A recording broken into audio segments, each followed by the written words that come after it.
again on any item that is on the agenda for today? Seeing none, we'll proceed to the docket approval. Have a motion and second that the docket be approved. Any discussion? Seeing none, we'll proceed to vote electronically if we can. Mayor? I don't know, Mayor? Yes, sir. There are several zone changes on the docket, and I don't know if we need to consider those individually, but I would move that the item number 6 be placed on the docket without a public hearing. No, I guess we have to have a public hearing because it's... Number 7, I think there's Bruce Simpson's here to ask for a public hearing on number 7. It's already set. And the next one after that. 7, 8, and 9 on the docket require a motion to have or not have a public hearing.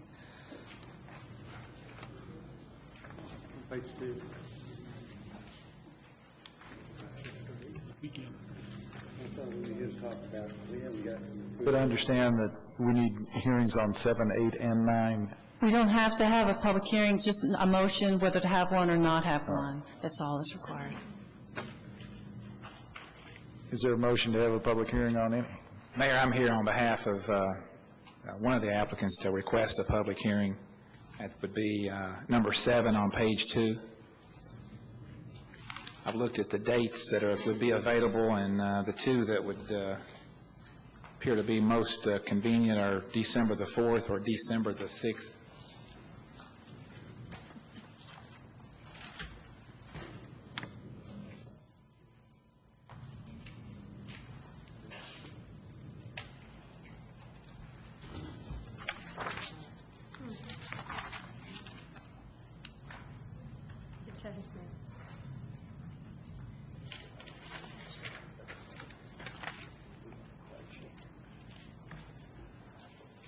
Is there a motion? Councilmember Gordon. Mr. Simpson, did you say December 7th? December the 4th or December the 6th would be that's a Tuesday night or a Thursday night. The 4th is Tuesday, the 6th is a Tuesday or Thursday. I would move to put it on for 8 p.m. on December 6th. Which one is that? Number 7. Second. We have a motion and second to schedule number 7 at 8 p.m. on December 6th. Any discussion?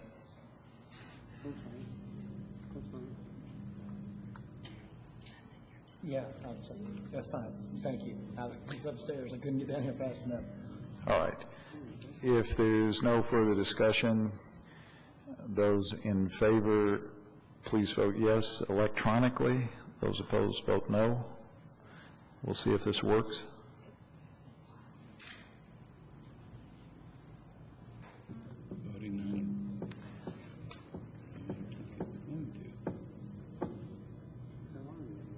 All right.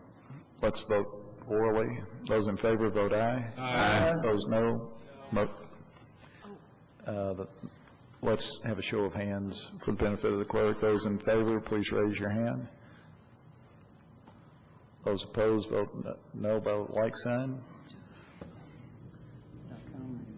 Clerk, I think, has the information she needs. The motion carries. Thank you all. Mayor? Mr. Blues, I guess, is next. I'm sorry. Councilmember Blues. I wanted to add an item to the docket for Thursday. Should I do that now? Or? If you don't mind, let's deal with these public hearings first, and then we'll come back around. Councilmember Stevens.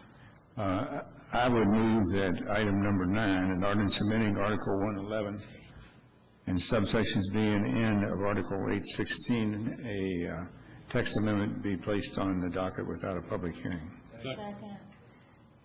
Any discussion?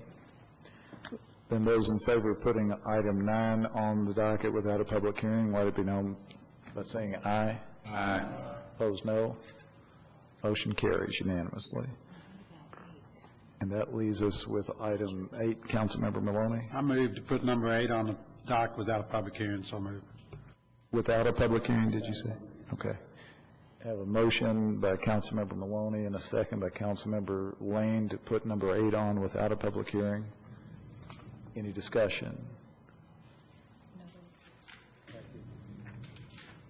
Those in favor, please let it be known by saying aye. Aye. Opposed, no. Motion carries. Now, Councilmember Blues. Thank you, Mayor. I move that the lease with Sprint.com for a cell tower at Coldstream Park be placed on the October 18, 2007 docket under second reading resolutions. So moved. If I understood your motion correctly, it was to put the Sprintcom cell tower lease on the docket for second reading. Is that correct? That's correct. Has it already had a first reading? We've had a first reading, and we've postponed it at least twice, I believe, for a second reading. Very well. Is there a second? Do I hear a second? I have a second. Councilmember Gordon. I just had a question. Were there any changes made? Is it No. going back on in the exact form it came Yes, it on? is. Okay, thank you. Any further discussion? Number 8. It appears as though we may be in a position to vote electronically now, so please vote aye electronically. If you are in favor, vote nay if you're opposed.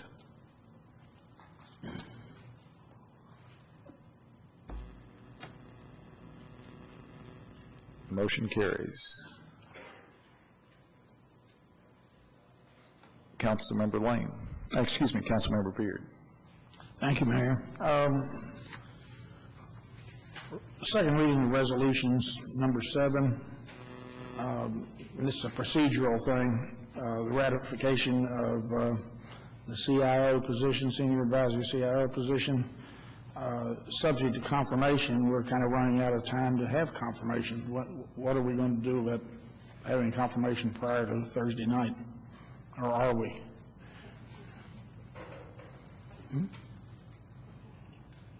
I don't know. That's my question. Do you want to have it before the council meeting, I Councilmember would Gordon? suggest we could have it at 6:30 on October 18th before the council meeting, if council members wanted that. There's something else cooking. If there's no objection, we'll proceed along those lines. All right? So moved. I guess the motion and second is to have a confirmation hearing on the CIO position on the 18th at 6:30. Any discussion? Those then in favor, please vote aye electronically. Those opposed, vote nay electronically.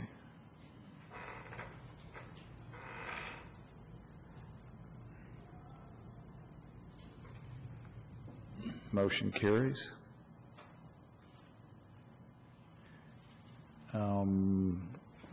Councilmember Lane. Thank you, Mayor. I move to place on the docket a resolution requesting the issuance of revenue bonds by the Kentucky Economic Development Finance Authority in an amount not to exceed $125 million, the proceeds of which will be loaned to the Bluegrass Equine and Tourism Foundation, Inc., for construction and equipping of tourism and tourist facilities at the Kentucky Horse Park. Do we hear a second? I think I heard a second from Councilmember Ellinger. Any discussion? Those in favor then, please. All right. Councilmember Lane, could you give us a little bit more information or call someone who does know about it? This is a pretty big bond issue. Right. Or at least explain what you're trying to do. Okay. I'm not the expert on this, but I've been advised that this is a technical approval by the council so that this bonding can be done, but the Bourbon County government is not liable for the amount of the bonding at all. Mr. Kelly, I guess, is the man. Thank you. I can confirm, Councilman, that what you said is accurate. This is a technical approval. Since the project is located in Fayette County, financing will be moved to the State Economic Development Cabinet. But since it's located here, council needed to bless, if you will, them moving it to the state level. There will be no obligation on the part of Lexington and Fayette County. Could you tell us why this didn't go through the normal new business item process? Is there some sort of rush here that we need to do this? It's my understanding, and I don't know all the details, we just simply got a call saying that because of the tight time frames that they were operating under, that if it would be possible, they would appreciate us expediting it to the best of our ability. So we got the resolution, the text of the resolution together on Friday. So that's why we're bringing it to you. Thank you. Thank you, Mayor. Thank you very much. Any further discussion? Anybody else? I'm sorry. Councilmember Myers. Thank you. Is this something that would normally go through the Internal Revenue Bond Committee, Industrial Revenue Bond Committee? No? State bonds. Okay. My question has been answered. Thank you. Anything further? Those in favor, then, please vote aye. Aye. Opposed, no. Motion carries. That now brings us to the motion to approve the docket as amended. Move approval. Second.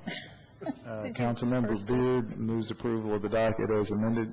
Councilmember Gordon seconds. Any further discussion? All right. Let's see if we can vote electronically. Those in favor vote aye. Those opposed vote nay.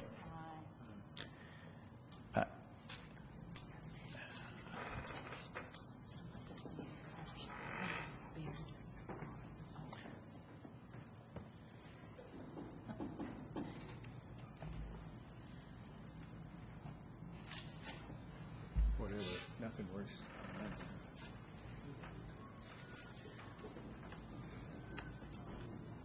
Do we need to stand by while we try to clear this up, or should we roll ahead?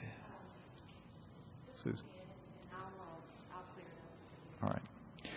Then those in favor of approving the docket as amended, please let it be known by saying aye orally. Aye. Opposed, no. Motion carries unanimously. Brings us down to the approval of the summary for October 9th. Move for approval. Second. I have a motion and second. Any discussion? Those in favor, please vote aye. Aye. Opposed, no. Motion carries unanimously. We're ready to proceed to budget amendments. Is there a motion? I have a motion to approve by Councilmember Stinnett, second by Councilmember Blevins. Any discussion? Those in favor, please vote aye. Aye. Opposed, no. Motion carries. We're ready to consider the items of new business. Approval. Second. Motion by Councilmember Gordon, second by Councilmember Beard to approve the items of new business. Any discussion? Councilmember James. I wanted to ask a question of item B. Maybe Commissioner Cole.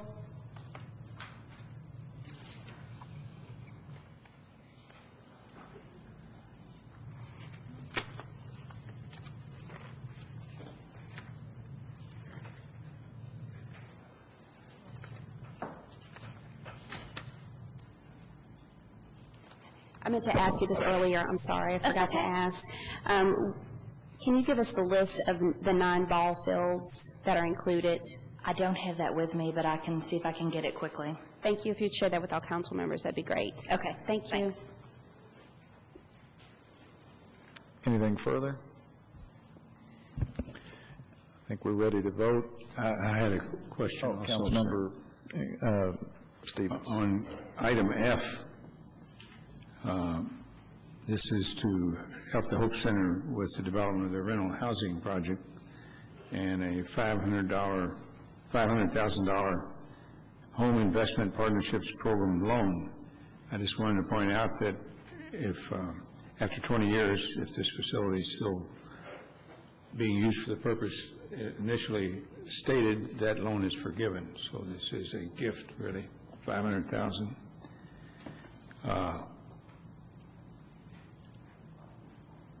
And I was curious about G. This is an agreement for schematic design and design development for downtown sidewalks, which appears to be a project we've all supported, but I was wondering where the funds for construction would come from.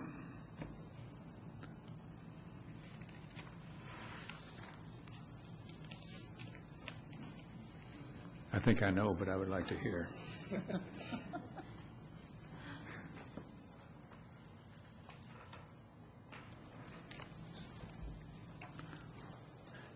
That's a great question.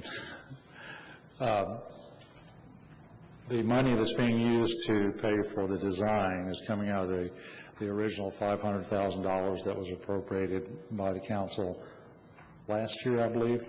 Yes. Correct, Dr. Stevens. Construction funds, we're still evaluating what our options might be relative to funding the construction once the design work is done.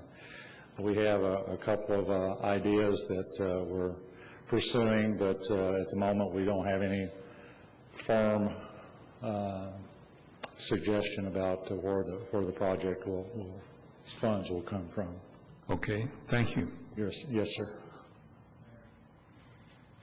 Councilmember Maloney. I got the same question on that issue, Mr. Kelly. It cost $170,000 to design these sidewalks. Am I correct on that? It's not just the sidewalks. It's a streetscape design, and they have, using some sophisticated high-tech equipment, have spent several days, perhaps weeks, surveying the downtown area and capturing digitally the downtown streets, sidewalks, and streetscape. And so they will take this information, and from that they'll create a schematic design that can be used to estimate what the cost for construction and renovation might be. And then the next phase would be to do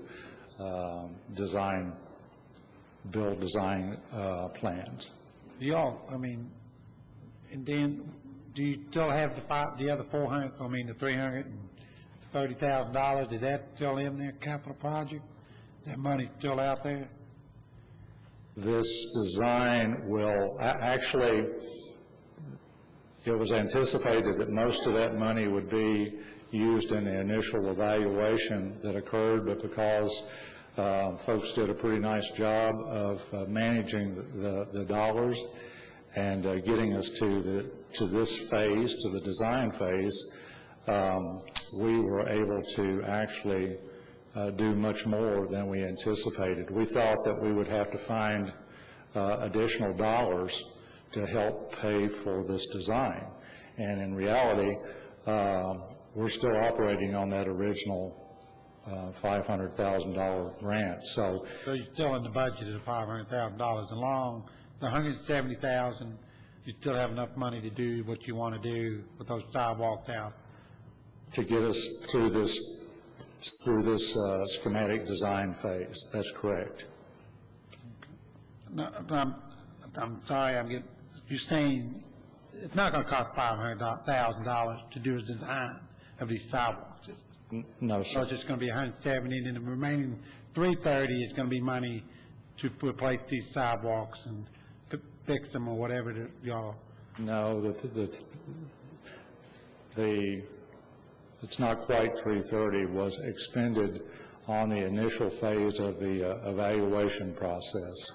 So actually, at the moment, from where we thought we would be in January, we're actually probably, I'm going to guess, maybe somewhere in the neighborhood of $300,000 or $400,000 ahead of where we thought we would be relative to money saved. It's not cost us as much as we anticipated, or as y'all anticipated when you allocated the dollars previously.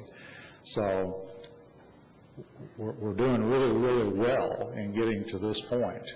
And we're getting to this point at significantly less money than was anticipated when y'all first allocated the money. Okay, thanks. Sure. Other questions? Councilmember Stevens, I have you on the list now. All right, Councilmember DeCamp. Thank you, Mayor. Mr. Kelly, one specific question. I'm chairing a committee of interested citizens and some council people who are concerned about newspaper racks in the downtown area. And at our initial meeting where we really went into a lot of detail about how we might get this done, it was suggested that the whoever was selected to design the sidewalks and streetscapes improvement for downtown, that this be included, the design of some sort of newspaper corral, the decision of what way we will go as far as, what we're looking at and where will be given to the designer, and that be incorporated in this overall project. Are you aware of this, and is this part of the contract that we're making with this organization? I can't say absolutely 100%, but yes, I think it has been, and if it, I will confirm that. Would you confirm that? Because the committee, I think at our last meeting, which was a couple of months ago, said that this should actually be a part of the whole sidewalk design Yes, sir. effort. Okay, I'd appreciate you looking at it and getting back to me. Yes, sir, I will. Councilmember Beard. Thank you, Mayor. One further question, or maybe two further questions, depending on what the first answer to the first question is, I guess. Define downtown as relates to the sidewalk. What is the scope? Is it Main Street? Is it Main and Vine? Is it Main and Short? Just what exactly is it? I believe it runs from High over to Third, if I remember correctly. Okay. The second question, does this mean that the two-way street initiative is a dead issue now? No, sir. Because there's going to be an awful lot of ripping and tearing of sidewalks and turn lanes and a few other things if we're spending this money prematurely without having that decision made. Yeah, I don't think this has anything to do with the two-way decision. This would be dealing with the existing sidewalks and streetscape. The issue relative to the two-way traffic has not been a part of this discussion. Well, maybe I'm suggesting it should be. Either that or go ahead and kill it, which is not going to hurt my feelings, but I think it would require a different set of skills than what these folks bring to the table, the people who are going to be doing this work. Okay. I think that would require. Oh, good. Hey, Brian. Two-way streets will still be an option within the boundaries that are going to be maintained there. So it'll accommodate either way. So that decision can be made at a later date. Okay. Thank you very much, Brian. Thank you.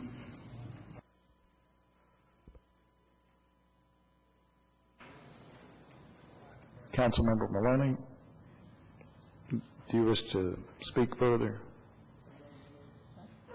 Oh, no, that was my question. Thank you. Councilmember, Vice Mayor Gray. Thank you, Mayor. I just want to make an observation. Having I sat on the review committee for this project and led by purchasing director. Is that the right title, Brian? Okay, close. Mr. Markham.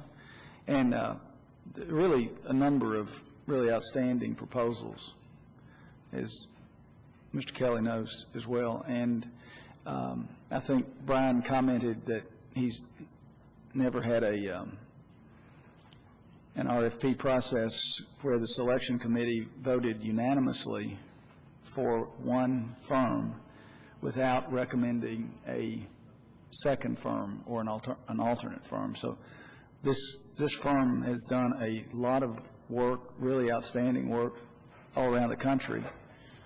And they're the lead firm, and they're located close by, and they've done work in Columbus, I believe Columbus, Cincinnati, Blue Ash, and so they'll be incorporating elements of public art as well as the sidewalk and streetscape issues, is that they'll be addressing all of that within the framework and within the scope of the assignment. Thank you, Vice Mayor Gray. Any further discussion on item G?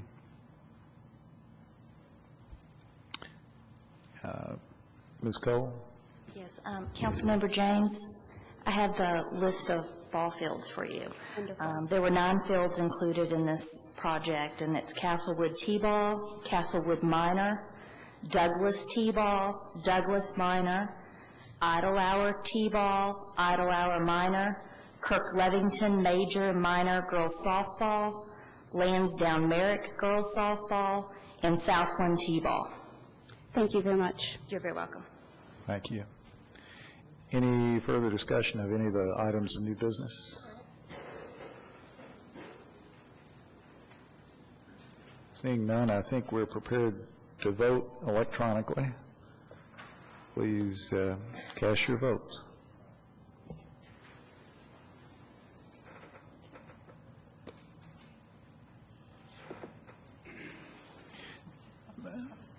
Thank you. Motion passes unanimously.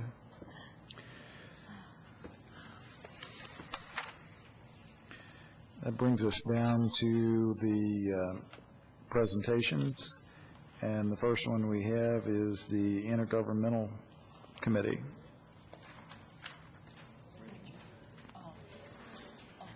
I'll give that report. Councilmember James. Thank you. Councilmember Maloney was out that day, so I chaired the meeting, and thank you for the opportunity, by the way. The minutes are in the packet for review, but just a brief synopsis. We discussed the employee compensation system, and Director of Human Resources, Michael Allen, presented us information, the background information on why the issue was in committee. We heard from Wally Barker, who was the hired compensation manager that spearheaded the process. He went over the competitive compensation program, which is attached in your packet. If you have any questions about that, let me know. From that process, I'm sorry, I wasn't prepared to do this, so from that process, we heard that Mr. Barker participates in a number of surveys. They represent municipalities in the geographical area, because we were talking about what kind of markets were they comparing. Lexington to Cincinnati and Nashville were mentioned. There were some questions as to the comparison of those cities. Councilmember Blevins requested that council should be given a report or presentation as to what Mr. Barker finds from the analysis of turnover rate. So he will be reporting that out to us. We also discussed the hazardous street tree ordinance, and Tim Query gave us a wonderful presentation regarding the street tree ordinance. He showed us the citations that are being posted on citizens' residences, and showed us a pamphlet which educates on how to effectively and appropriately prune your trees. He explained to us that what the process is if a tree is a hazard on private property as well as public property.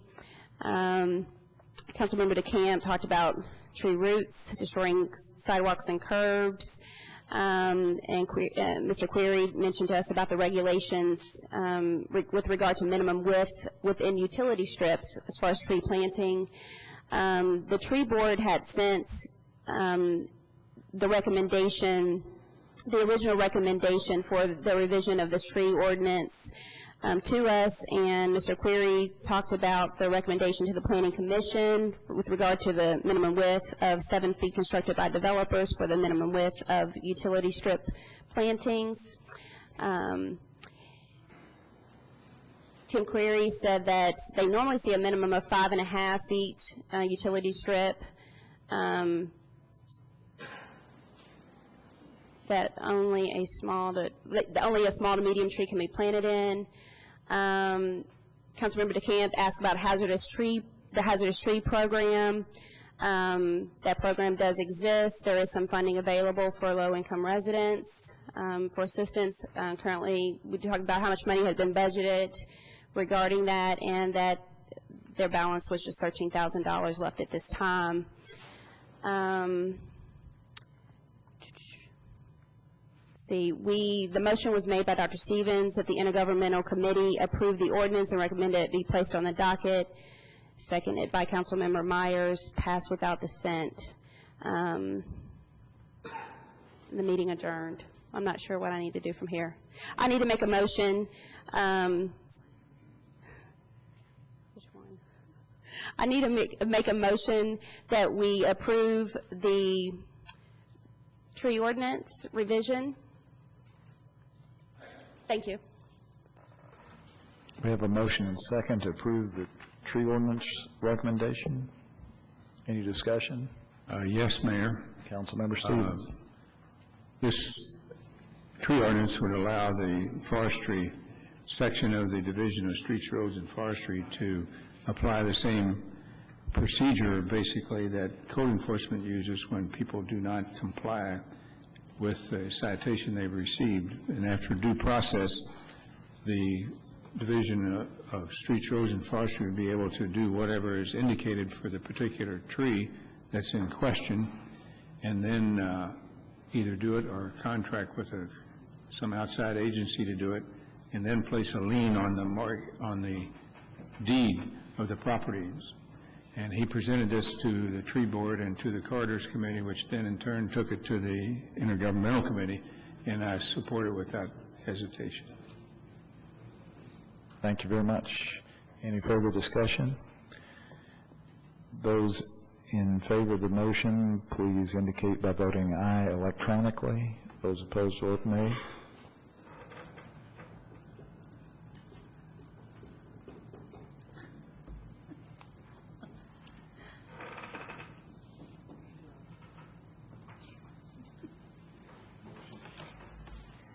Thank you. The motion carries and is approved. We're now down to the second presentation from the Community Action Council. Mr. Birch, we'll turn the podium over to you. Can you get a copy of this?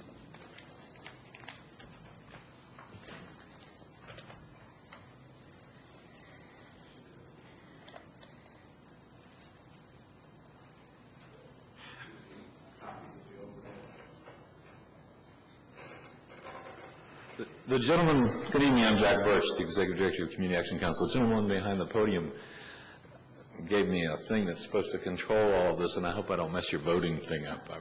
I'm not real good at this stuff. But I'm going to give you the annual update on what we have been calling the Council Heating Initiative Program. It's been a year since I've been here. Some of you are new, so let me give you a very short history, then I'll go into the report. In fiscal year 05-06, we had recently experienced a 50% increase in the cost of natural gas, and it had a huge impact on low and moderate income families, and federal and state funds to provide energy assistance were not keeping up, and under the leadership of some council members, including especially Councilman Stinnett, Urban County government appropriated that year, 05-06, $219,000 to help local citizens with utility bills. You made an additional appropriation for 06-07 of $250,000 out of fund balance. There has been no appropriation for 07-08. What I have for you today, in both the handout and the overhead, is a report on the 06-07 program. Except this isn't working. Okay. Yeah. I'm going to give you some demographics. I need help here with this. Does this mean they all just funded again in 07-08? Or I'm going to give you some demographic background on the program. Some of them are expected. Some of them I'll point out to you as interesting about this program and what's going on. The age distribution is not unusual if you look at census data. The gender is, but I think that just reflects the fact that we have a lot of single female-headed households in the community. Next slide.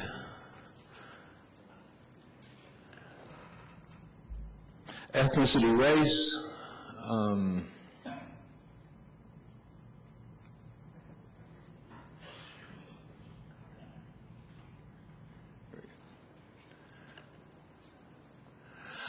Those numbers are definitely skewed. If you take a look at the census data, there's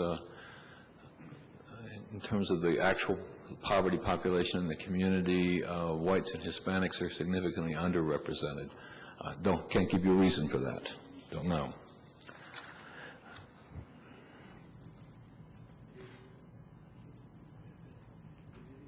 And the other characteristics, I think just an interesting thing to note, that the over 1,000 of the households assisted with no health insurance.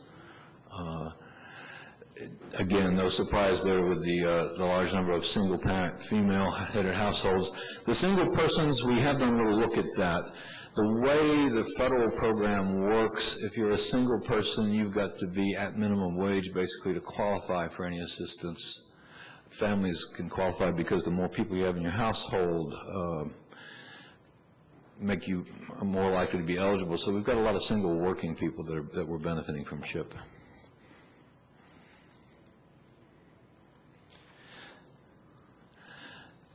Next slide is family income sources, if I can get it up here.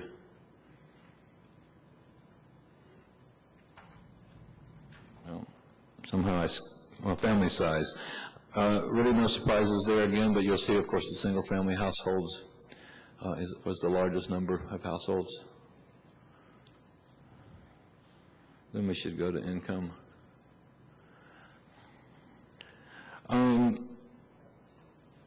Well, I've skipped over the source of income. The council members have that. I would point out to you two figures on the source of income. I don't know if I can get back to it. No income. What that really means is we ask people, what was your income 30 days prior to coming in and asking for assistance. So that doesn't mean forever and ever they were without income. What that actually means is you have a large percentage of households that have benefited from CHIP who were unemployed for some period of time and got into a brief crisis. And then the other number to note is the large number of working low-income folks, the people that with wages at 489.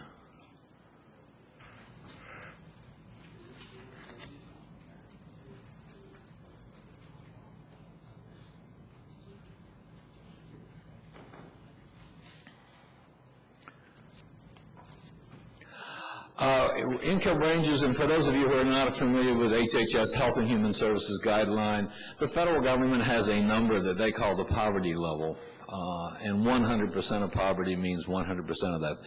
It means that federal level for household size and income.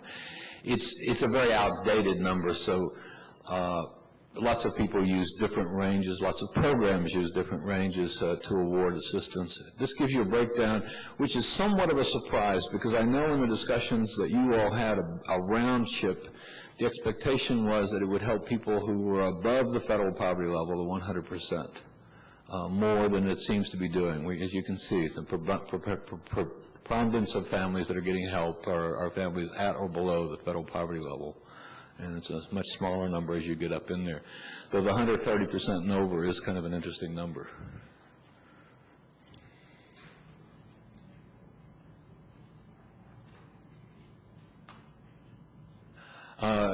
Breakdown by ownership in rentals. And then this last chart gives you, I think, a pretty good sense of trend lines in terms of assistance available. First you see 04, 05, before the big spike in gas prices. And LIHEAP is the federal program, has the acronym for the federal program. The private dollars that we raised, and of course CHIP did not exist. We had about $750,000. We got the 51% spike that hit the 05, 06 heating season. Federal dollars went up significantly by $200,000. Private funds actually declined. and we've never been able to quite figure out what caused that to happen. Urban County government came in with the $219,000 for CHIP, so we actually ended up with a 51% increase in funding available. For 607, gas prices were fairly stable, roughly a 9% growth in income. And then current estimates for 0708, the LIHEAP number, the top number, the federal number, is based on what is currently marked up in the House and the Senate. It's hard to predict what they'll do. I don't think they'll go above it because the president's threatening vetoing because of his dissatisfaction with the size of the domestic budget. Private funds is a best estimate from our development staff. The 105 for the CHIP is not a good number anymore. We shut CHIP down on June 30 and then were advised by the Department of Social Services that the way the documentation was written, it can and could and should be reopened because of the extreme heat we were having and the big problems people were having with electric bills. So it was reopened in July at the request of Social Services. And of that 105, only 9,000 of that was left as of close of business yesterday. So we'll be really at approximately 900,000. And somewhat less than that, minus 12% going into the 07-08 winter. The very last slide is a article that I wanted to share with you from New York Times. Actually came out at the end of last week. They're predicting a 10% average increase in natural gas prices in the course of the winter. So if you factor in at least a 12% decline in assistance money and a 10% increase in gas prices, and a normal winter, we are likely to have some difficulty getting through the coming winter and getting all of the households through without them losing their heat.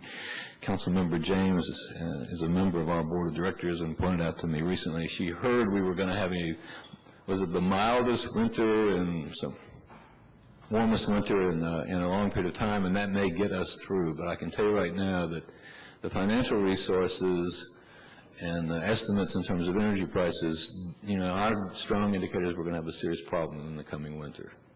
Be glad to answer any questions. Councilmember Gordon. Thank you, Mayor. Thank you very much, Jack, for your presentation. On the slide about, it's titled Housing, where you show own and rent. Some of us, about 9 of us, council members, went this morning to tour the Home of Excellence. The home builders did a green build this year. And one of the things we were talking about was low-income folks. And I know that they still need help with the heating bills, but putting money into the tightening up of the homes so that in the future the utility bills are lower. And it was pretty impressive this morning how much they predict that these efforts can lower the utility bills, sometimes up to 40%. And so when I look at this, I see there are actually almost 200 homeowners that you have assisted. And can you tell us if there's been anything done in terms of an effort to, tighten up their homes and make them more energy efficient? Yes, we are also the sponsors of the U.S. Department of Energy's Weatherization Assistance Program, which tightens up the envelope of the house, insulation, sometimes furnace replacement. Urban County government supplements the furnace replacement dollars with some CDBG dollars to assist us with that. We only can do about 90 households a year with the dollars that we receive. Our energy savings that we're producing based on the audits we're doing are about 20%. Mm-hmm. They had varying, depending on what they do to the house, sometimes it's 15%, sometimes it's upwards of 40%. We could push it if we had more funding per household, and at some point I suspect the federal government probably needs to rethink the dollar limit per household, but I would hope they would also add more dollars where they did that. I am very interested in green housing. I've had one discussion with Vice Mayor Gray, the problem it poses for low-income people is there are energy-saving things you can do today to homes that will reduce consumption and do have good payback. But if you're a low-income person, you can't afford the initial investment if you're a homeowner.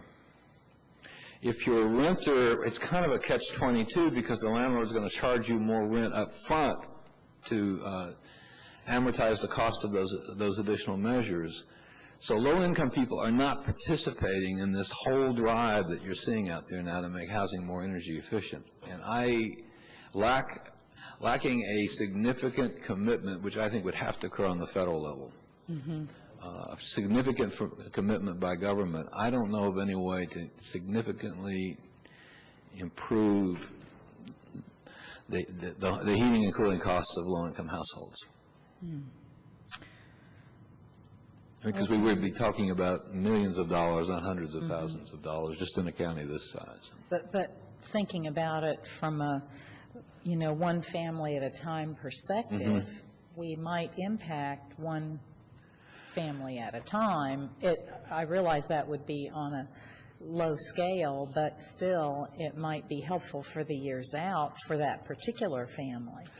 And I think you could look at codes, and you may have some influence there. One of our disappointments in trying to weatherize houses that are rental properties is there's a federal requirement, for example, that landlords participate in the cost, 50% of the cost of construction work, 75% of the cost of a heating system replacement. A lot of landlords in this community refuse to participate. They basically say, well, my tenant has to pay the heating costs, so it doesn't matter to me.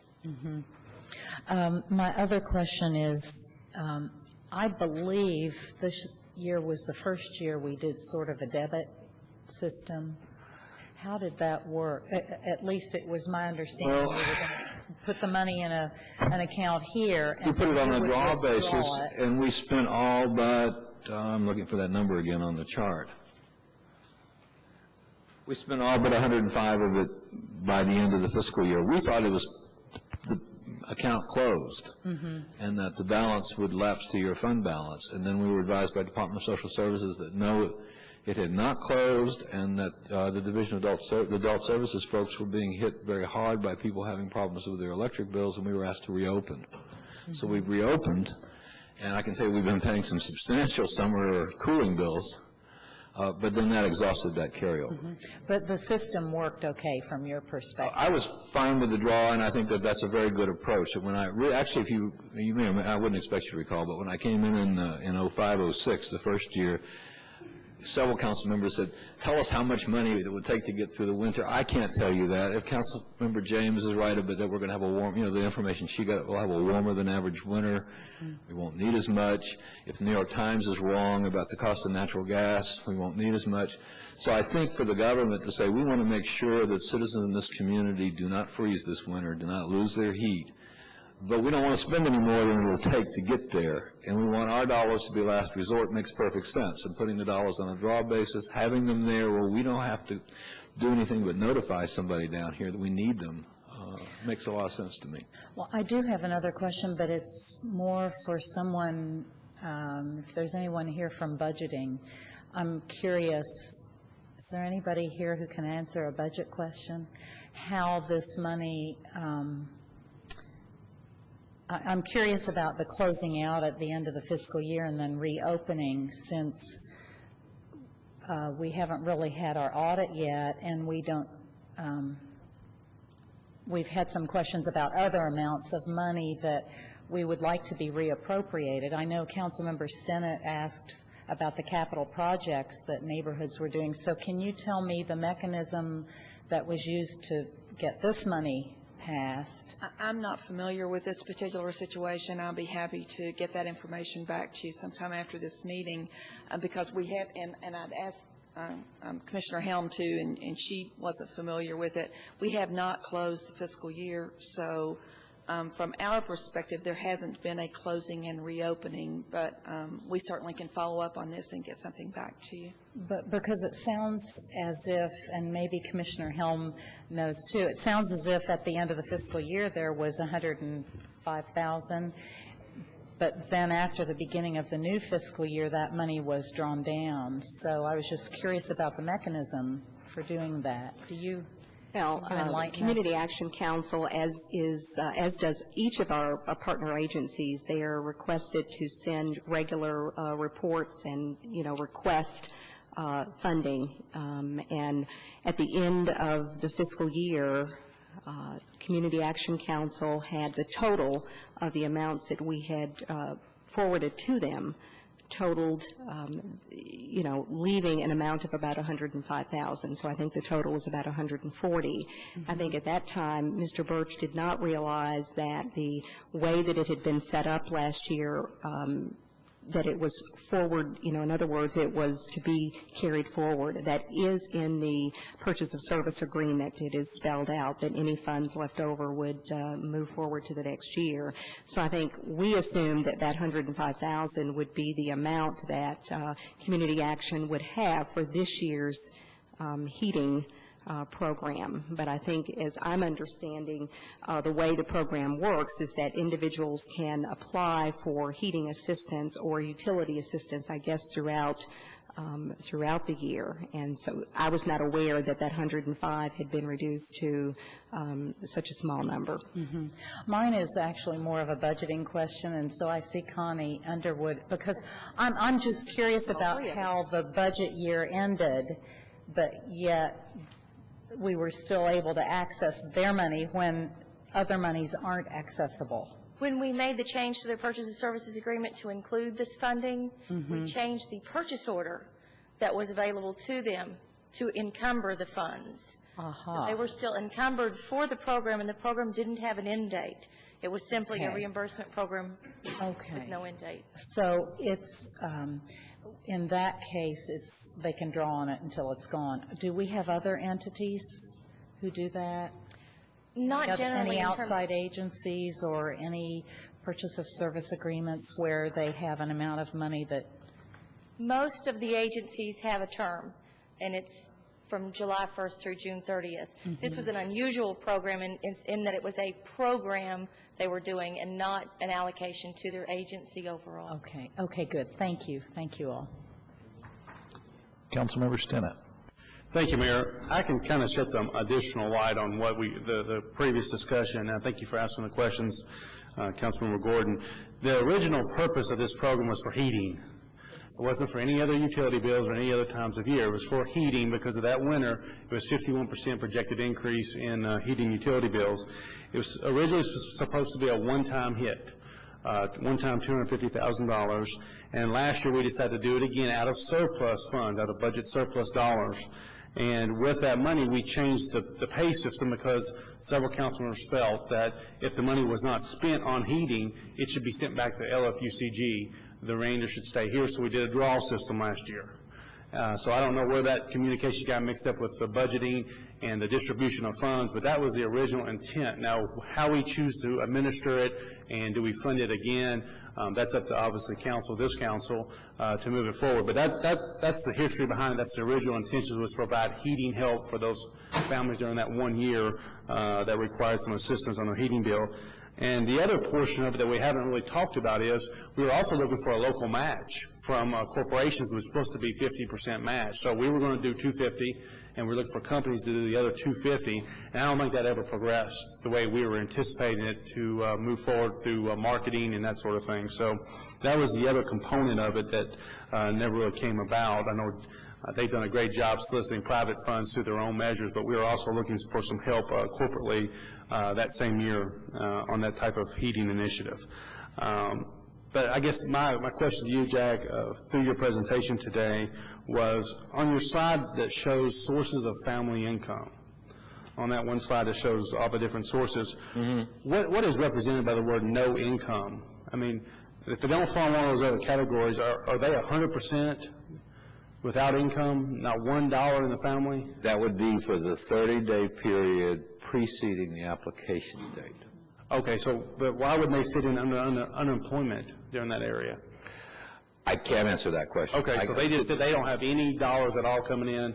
Standing here in front of you right now, I can't answer that question. I can go back and see if I can get that for you. Would be glad to send you that. Well, I'm just curious, because that's the second biggest besides It is. It is. It's a very, very large number. And how, someone could say, I don't have any income, how are they paying the rest of their bills?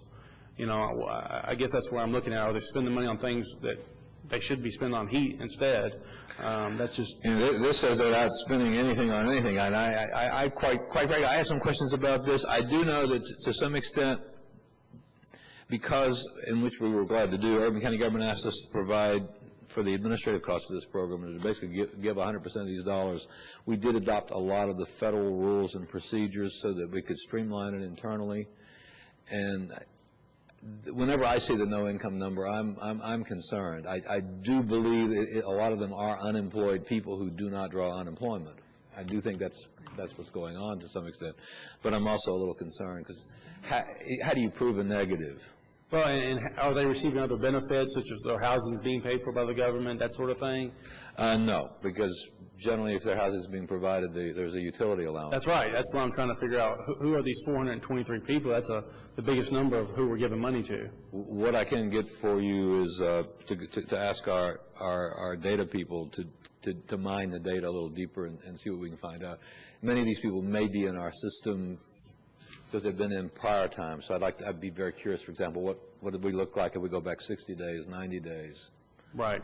And then I guess my last question is, what is your ask for this year? In summation, what are you asking this council for this year? I think just to hold our own, it's going to take about the same level as last year. The 250,000? And I'm guessing it based on the what kind of winter we're going to have, what the natural gas prices are going to be, and what Congress and the President finally decide. So when Dr. Stevens last year suggested we put this on a draw basis, I supported that. I did think it was only for winter heating, but somehow the paperwork made it something other than that. I think we ought to have $250,000 available to help make sure people get through the winter, but we ought to do it in such a way to make sure that if we can fund it with federal dollars, state dollars, I understand General Assembly is going to discuss this, or private dollars, we go there first. And we use it on a draw basis, and if it's not needed on June 30, you either keep it in a new fund for the next winter, not necessarily just utility assistance, or you use it for something else. Okay, thank you, and I sir. can find lots of something else's for you. I'm sure. Thank you. Councilmember McCord. Thank you, Mayor. And I want to just expand upon what Councilmember Stinnett said, because there were three of us in the room that are sitting up here, Councilmember Stinnett, myself, and Myers. And where this came from, it's going to be something else I speak about during council report, is we were looking at that year was the year of the tsunami. And we got to talking about what was the tsunami that was coming as it related to social services. And we were asking the then commissioner to give us an idea of where we could start looking for a place to maybe be ready, or the Katrina, I guess, of that time. How could we be ready to move assets into place? And we saw that the natural gas prices were going to go through the ceiling. There was a lot of talk about that at that time. And so what we did was we came up with this program, or this idea called CHIP. And what's interesting is how it changed. And this is something that I think everybody in this room needs to know, the history of this. It's not the Council Heating Initiative program. In fact, that group very intentionally called it the Council Heating Initiative Plan, because we did not want to imply that this would be an ongoing thing. And somehow it kind of creeps in and gets some roots in it, and all of a sudden now we've got to do it every year. That was not the original intent of what we set out to do. We set out to find what was a community's need. How could we put some money towards that need as a one-time situation? And we did that. We challenged the private side to find matching dollars. And I guess my question, Jack, is what are the efforts that you all are doing right now to get those matching dollars for the government side? Well, as you can see, we predict we're going to raise something on the order of $140,000, $150,000. I have some severe limitations placed on me in that 85% of our budget is federal, state, or local dollars, and all of those have restrictions that prohibit me from using those dollars to fundraise any portion of those dollars. Our total fundraising budget at Community Action Council for the current fiscal year is $7,432. So we will be, as an organization, soliciting private donations. This Friday night, we have a silent art auction. Councilmember James has tickets if you want to buy some. She's a member of our board. That we hope, that's being sponsored by National City Bank. They're paying the overhead cost of that, to raise these kinds of dollars. But I have extreme limitations on me and my ability to raise private dollars because I cannot use government money to raise private money. Well, and I think that was, again, one of the things that we wanted to do with this money originally was to create a chip-in type program, to not restrict you with this so you could match and so forth. And no, you couldn't use these monies to hire somebody to go out and fundraise for you, but you could certainly use these as the catalyst for soliciting those private side dollars. So, but you see, that doesn't work when you appropriate the money up front. It doesn't give me any real ability to go to a business and say, would you match it? Because I've already got it. Well, no, again, we had a press conference when we came out and did this, and Bonnie Quantrell was there to talk about what her donation was to this and to challenge other folks. She just wrote another check for $20,000. Sure, exactly. So, again, I think that for the sake of the council and the people watching and for Commissioner Helm and some of the other folks that are in the audience, this was designed to be a one-time thing. It was designed to be to address a community need that was on the way. It was not designed to be an ongoing thing. It certainly was not designed for all utilities or anything like that and become another bureaucratic government program. So I just want to point some clarity to all that because I know these things kind of get confusing. Thank you, Mayor. Councilmember Myers. Thank you, Mayor. Thank you for coming in this afternoon, Jack. I have a couple of questions. Did you say that there's no administrative cost that's coming out of the monies that we gave you for this program? 100% of the CHIP dollars go for energy assistance. Okay. We don't take any admin. We don't take any operations costs. Okay. Can you go over again with me, because I didn't understand what you were talking about when originally, as a couple of council members have said, this program was for home heating only. And it was not only the tsunami, but Katrina was the main thing that happened that drove up the price of home heating fuel. And I think Councilman Wigginton is the one who was kind of the brainchild behind this. And that council stood for the city council, Urban County Council. And that, like Councilman McCord said, it was a plan and it was a one-time deal. And somehow you've kind of co-opted this into an every year function. But let me explain something to you, that our government also does this same program. I have not co-opted it, Councilmember Myers, and you can do as you choose. I don't have any authority here. I did not change the name. Government changed the name. Go look at the documentation. When it went from a plan to a program, I do not know. Okay, so then I'm not going to lie to you. I'm going to tell you that this winter, the federal dollars and the private dollars will not ensure that families will not be in crisis. Okay, but whether you want this to be an ongoing program or a one-time program is your choice. I can't make that decision. Only this government can make that decision. I have advised the commissioner and others that we do face a crisis this winter. And okay, that's all I can tell you. Okay, and what I want to say is, I don't want you to think I think you are the only source for assistance. I'm not sitting at my office hoping you all will do something. I'm assuming you won't do anything this winter, and I'm doing the best I can. I've been to Washington 3 times to improve the federal appropriations. I will be lobbying in Frankfurt in January to get state dollars, and I will do the best I can to raise private dollars. But we have a serious problem at this point. Okay, I disagree with you that we have a serious problem. What I understand is that the city has a plan and a program that they've always done to meet this need for citizens. And this was a one-time project that came about because of Katrina. I'm not aware of the city's plan and program. Excuse me. I gave you the microphone when you were speaking. Commissioner Helms is behind you. She's going to come up in a minute and speak to you about the program that we have that Adult Services has been providing for years. Oh, I am aware of that program. Okay. Again, I got the microphone now. What I see here is not a crisis. What I see here is an opportunity to set the record straight.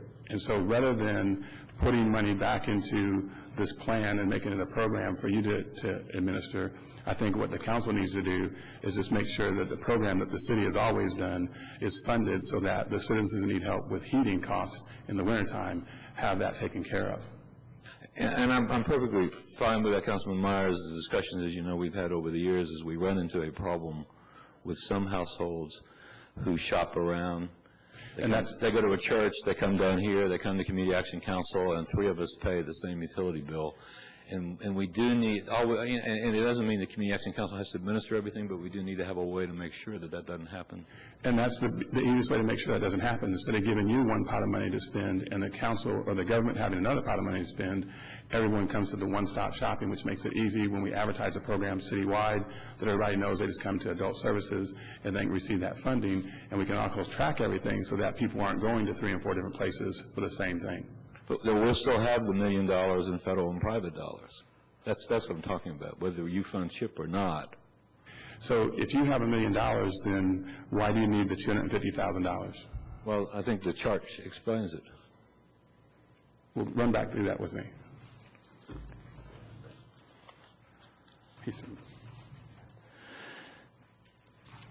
You do not have a decrease in energy costs. In fact, you've got the federal government saying you're going to have a 10% increase in natural gas costs this winter.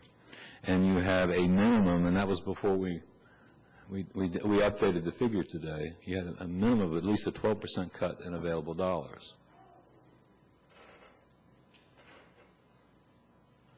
Okay, I'm going to have the commissioner come up.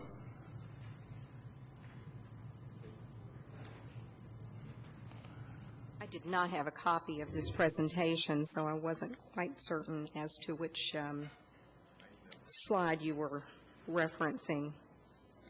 But you might want to show him so he can put it up.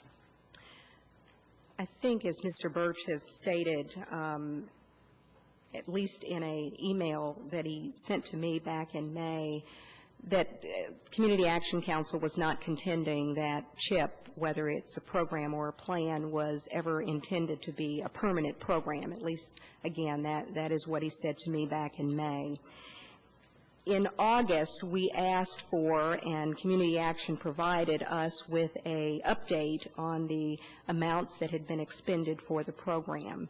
There was the confusion that Mr. Birch and Community Action did not understand or did not realize that whatever dollars had been left at the conclusion of the final report submitted for the 07 fiscal year, that those dollars, according to the purchase of service agreement that had been signed back in March, specifically stated that any funds left over for the 2006-2007 winter heating season would be carried forward for the 2007-2008 heating season until that is until those funds were completely expended.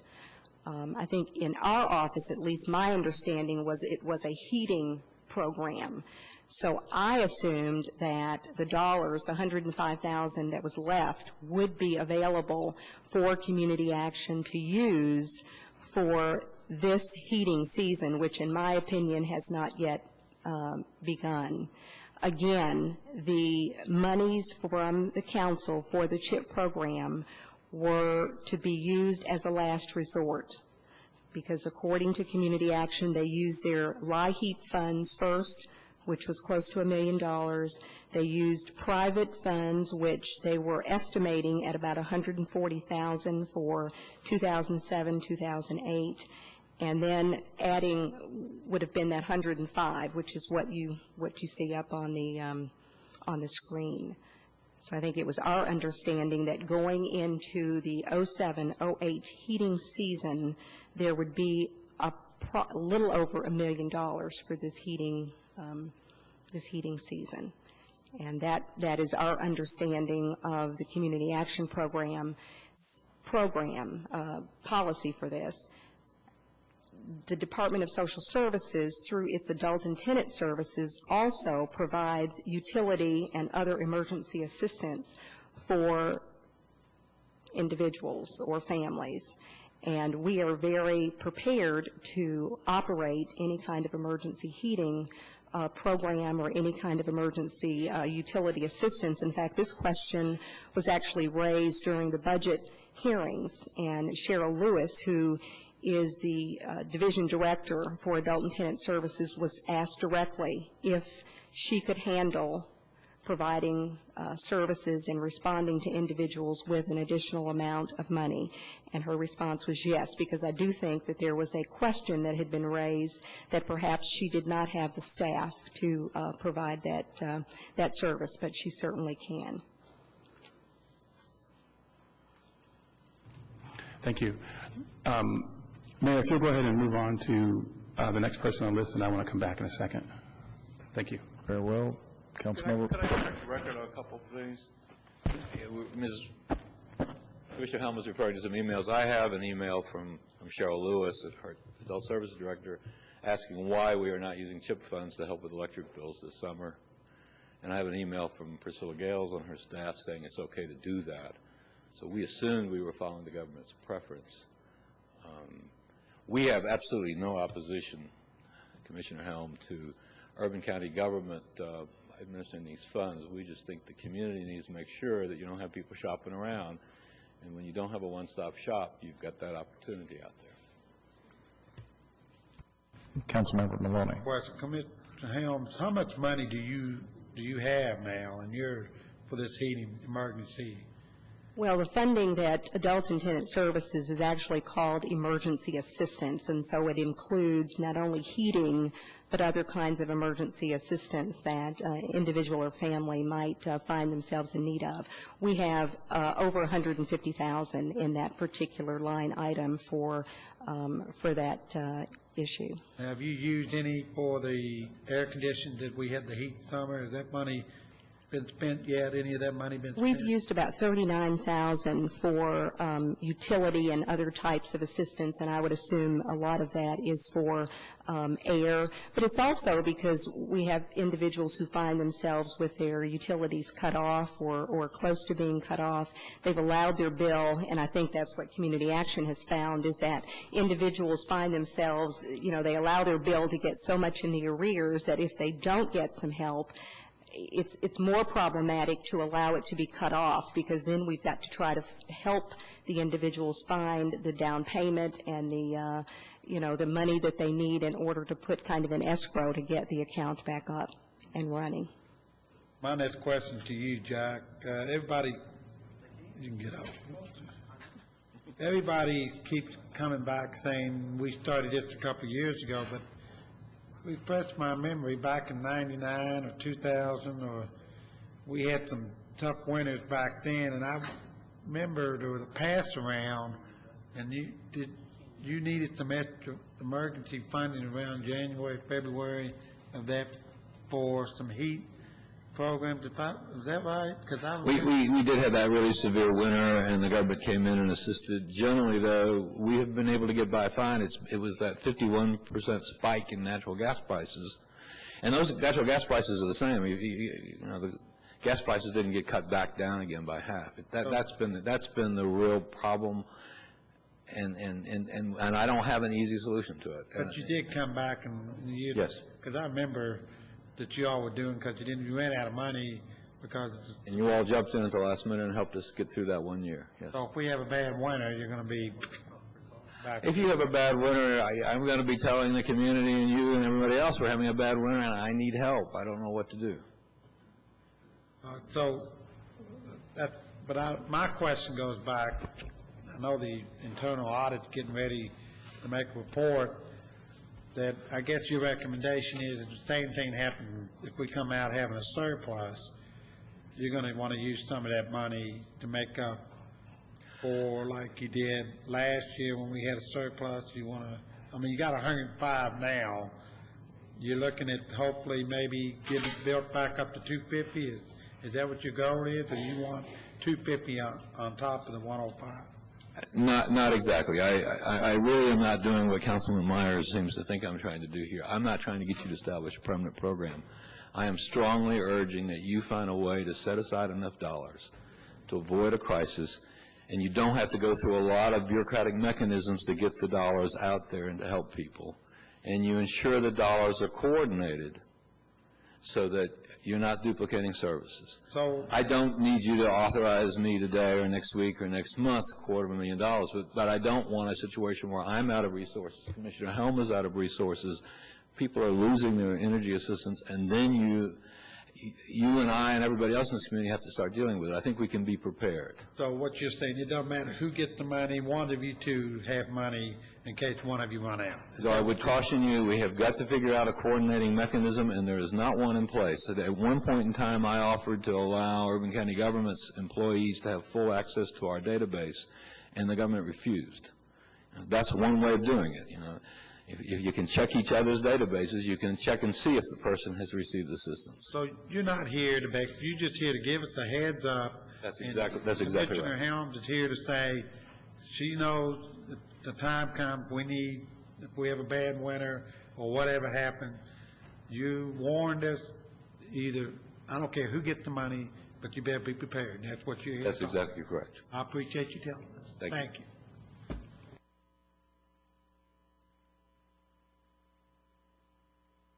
I'm sorry, are you through, Councilmember Millen? Okay. Councilmember James. Thank you, Mayor. My question is for Commissioner Helm. Are the requirements the same for our emergency assistance as they are for Community Action's CHIP distribution of funds? That I do not know. I would have to get that information. I have not laid the two side by side and really looked at them, so I don't know. Okay. That would be really important for me to be able to look at. Also, we were talking about winter months, and you said in your opinion you felt maybe the winter had not started yet. Is there official definition of what's considered winter months and when CHIP funds can be distributed? Is that anywhere in writing official? Not that I'm aware of. My only understanding was that CHIP was to be used as a last resort, that the LIHEAP funds, the private donations were to be expended first. And I think when Ms. Gales from my office or Ms. Lewis from Adult and Tenant Services were responding to Community Action, I think they were simply letting Mr. Birch know that those funds were available for his use. When we had our earlier conversation, he was not aware, he did not think that there were any funds at all forthcoming to Community Action for the CHIP program. And when we reminded him or made him aware that the funds that were left over were available for continued use, that is really what we were talking about, not necessarily specifying that, you know, to go on and spend them at that particular time. If that's the way they're operating, that's one thing. We don't control that. But we were just simply trying to let him know that nothing needed to come back to the council. Those were just dollars that were going to continue to be available to Community Action without any additional, you know, direction or action from the council. Okay. And see, I know that you've done some research on Community Action in other cities. How do they make it to where their heating initiative is a one-stop shop program? How do they make it to where people aren't jumping from one place to the other? Well, I think in some of the cases that I've looked at, most of the other cities, the Community Action Program is actually a entity that is run by the particular government.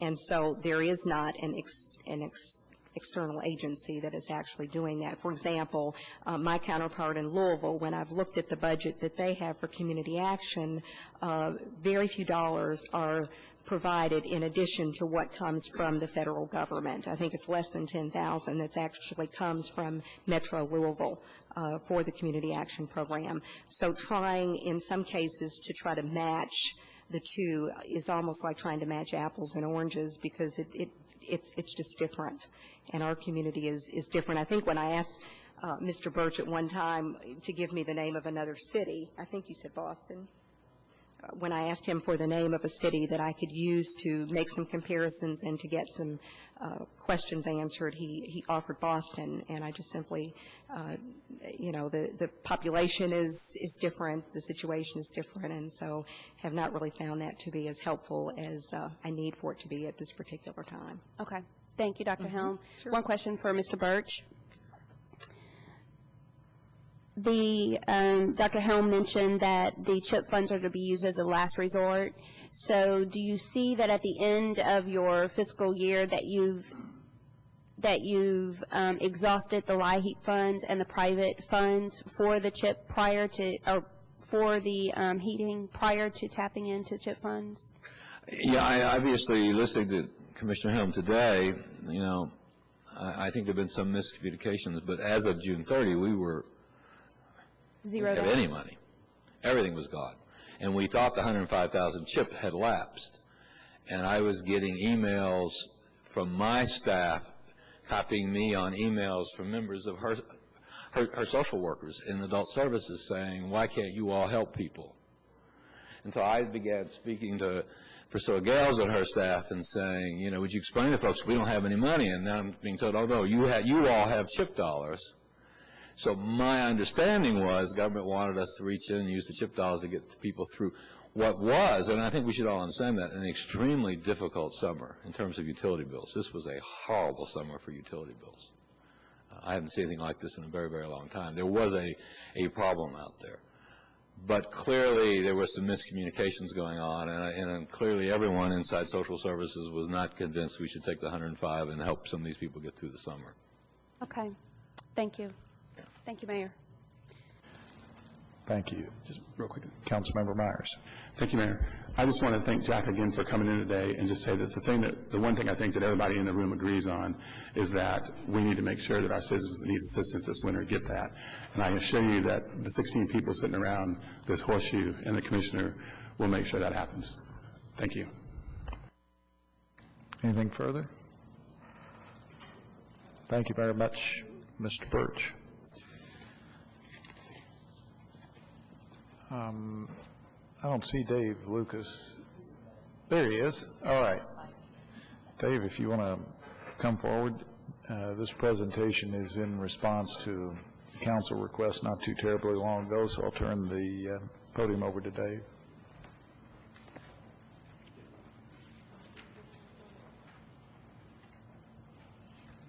All right, thank you.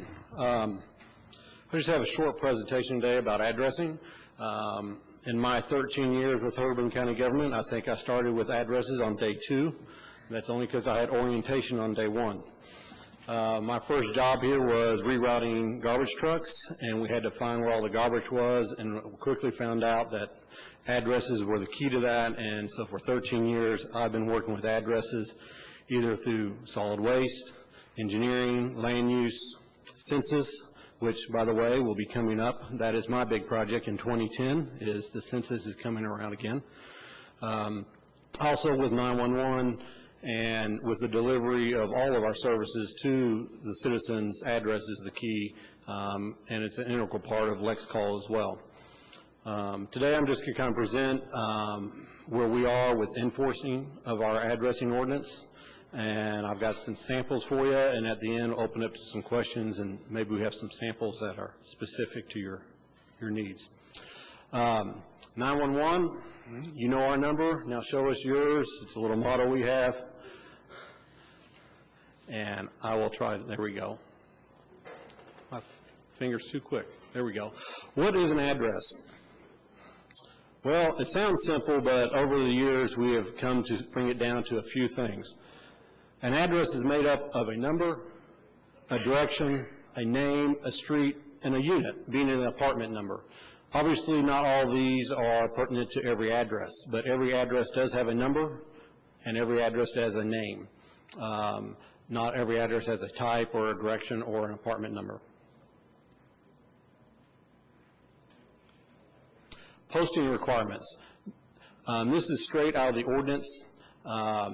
Every address shall be clearly visible and identifiable at all times during daylight hours to persons in vehicles traveling in both directions of all streets or named easements from which the structure is accessed. A lot of words, but it's very simple.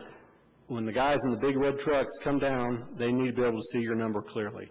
And a lot of verbiage to get there, but when we're on a street and a police or fire or even a garbage truck or whatever it may be, we need to see the address from the street that it's named on, which comes down to the pamphlet I handed out, kind of outlines 4-inch minimum height on numbers, 3 feet high above the ground level, and the number should be affixed to the structure, or when the structure is set further back, which is most of our rural areas, it must be within 4 feet of the named easements. We have fire gate poles, and other people use decorative poles for this.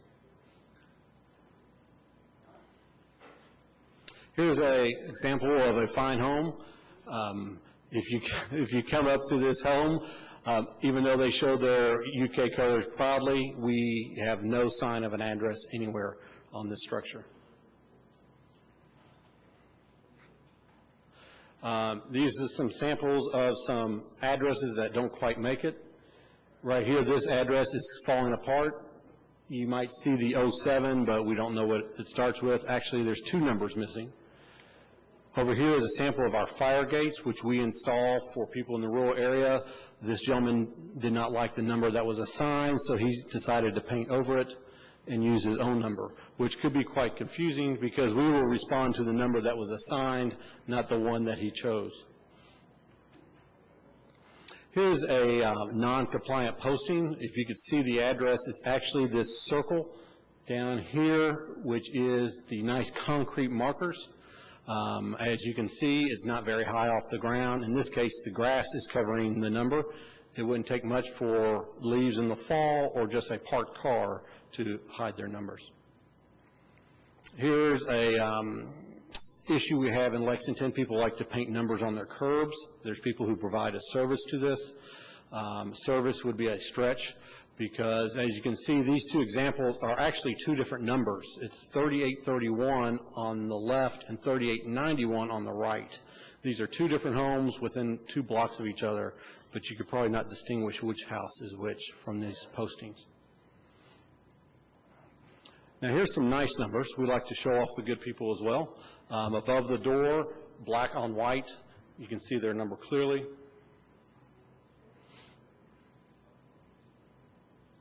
Here's one above a garage, clearly seen from the street, no shrubs or trees in the way.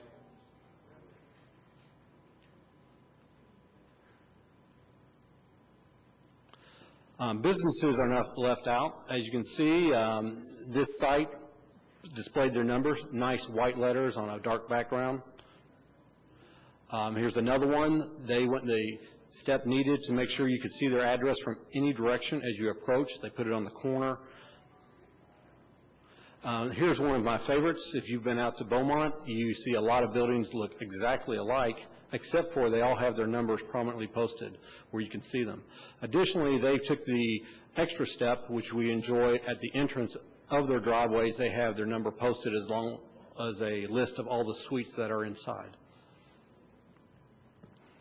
Here's one out Harrisburg Road. There are several buildings in the back of this shopping center, and as you can see, they posted a range of the numbers that are accessed through their entrance, and if you can see in the back, they actually posted it on every building as well. And if I had a closer shot, they have it above every door. We love this place.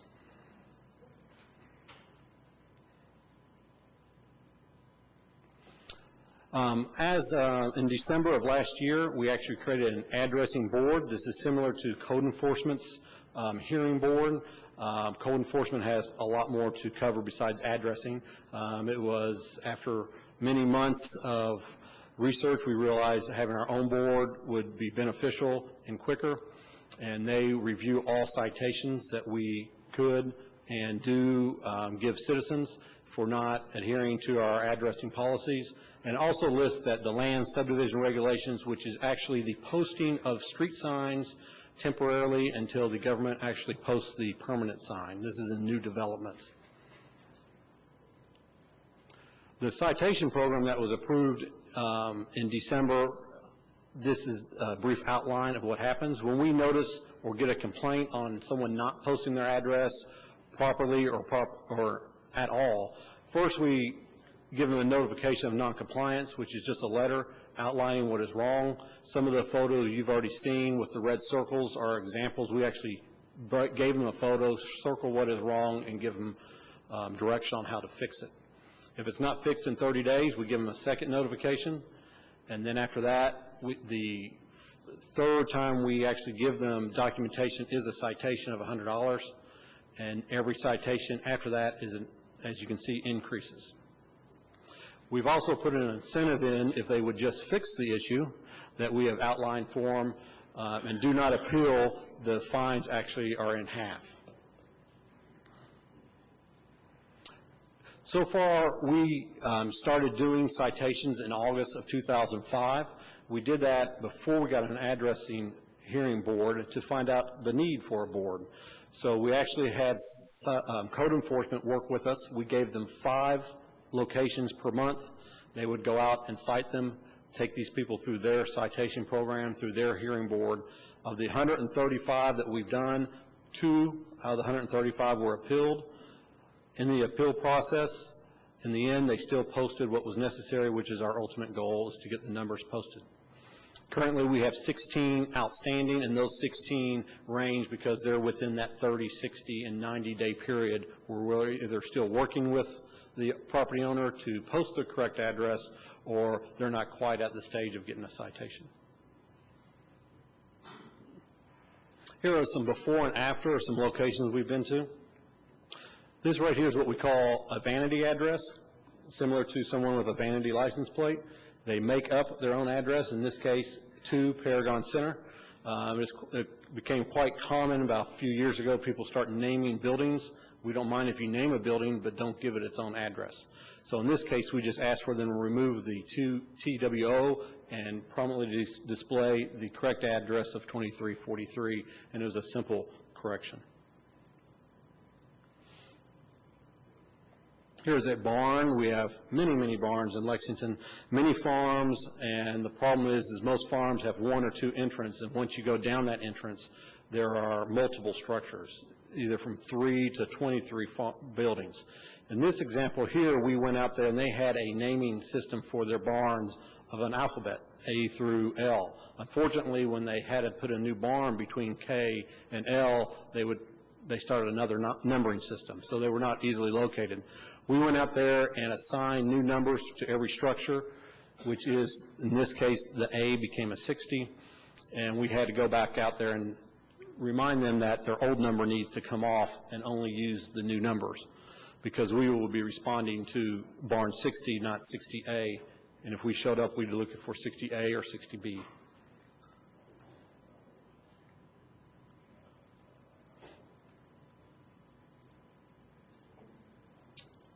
Excuse me, look quick with the thumb.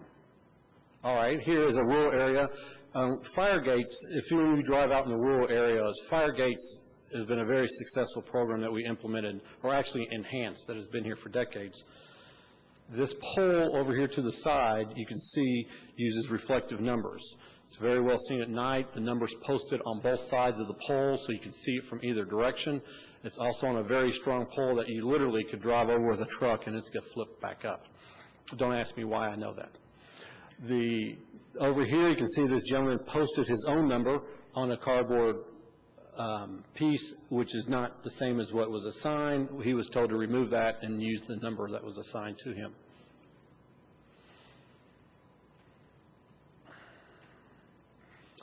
Another problem we have is people will put their numbers on their buildings, however, they do not maintain them. In this example here, this is a building off of Harrisburg Road, and the number is behind the hedges. The hedges were not blocking it when they built the building, and they put the number up. So we had to request for them to put their number up where you can see it from the road. And right here, if you see through the trees, their number is posted at the top of their building now, when before it was at the bottom below the hedges. All of these before and after pictures are ones that we had to cite to get fixed. Here is one of the rural areas. As you go down a rural farm road, you can see these people have installed directional signs, so if we are responding to an emergency in a specific barn, that when we get to the crossroads, they don't have street signs, that they will actually give us directionals on where the barn numbers are and where to turn. This might be hard to see. It didn't show up well in the photo. This is a building off of Limestone over by campus, and they actually have 3 different entrances to this building. Each one has been numbered, and you cannot see it, but they actually have the suite numbers on that building here, because if you enter this door here, you actually go upstairs to apartments, and before the apartments were not numbered anywhere where you could see and get into them. Over the last 3 years, the addressing unit of Irving County government has embedded themselves into the development process. And the reason is the best way to get addresses out there is to get them to them early, before they start building them, before they start putting the signs up. The example here is actually one of our facilities. This is the Versailles Road complex. As you can see, there's actually 3 different buildings. They all have their own number. The first building actually has several suites. We assign those, and if you do drive by, the signage out front does list all the addresses that you can find at that access point. This is typical of one of our rural issues. As you can see, this was a small farm with a farmhouse that actually did have a number that you could see from the road. However, they have developed it with a larger road in the back. This road, we required them to put signage on if they wanted to name the street, or if it's just going back to one house, we required a number to be posted out front. So we do not either go to this house or move on down the road bypassing their emergency. This is an example of our fire gate posts. We have 2 at this entrance, and actually our older one was right here till they painted over it, so we came and installed new ones that were closer to the road and a little further away from the paint gun. Here are 2 examples. This is a street sign. If you could read that, I would be impressed. That's actually Old Harrisburg Road, and we find these while we're out there, and that's just one we tell our other division, in this case the traffic engineering, they went out and cleaned that up so everyone can see the street sign.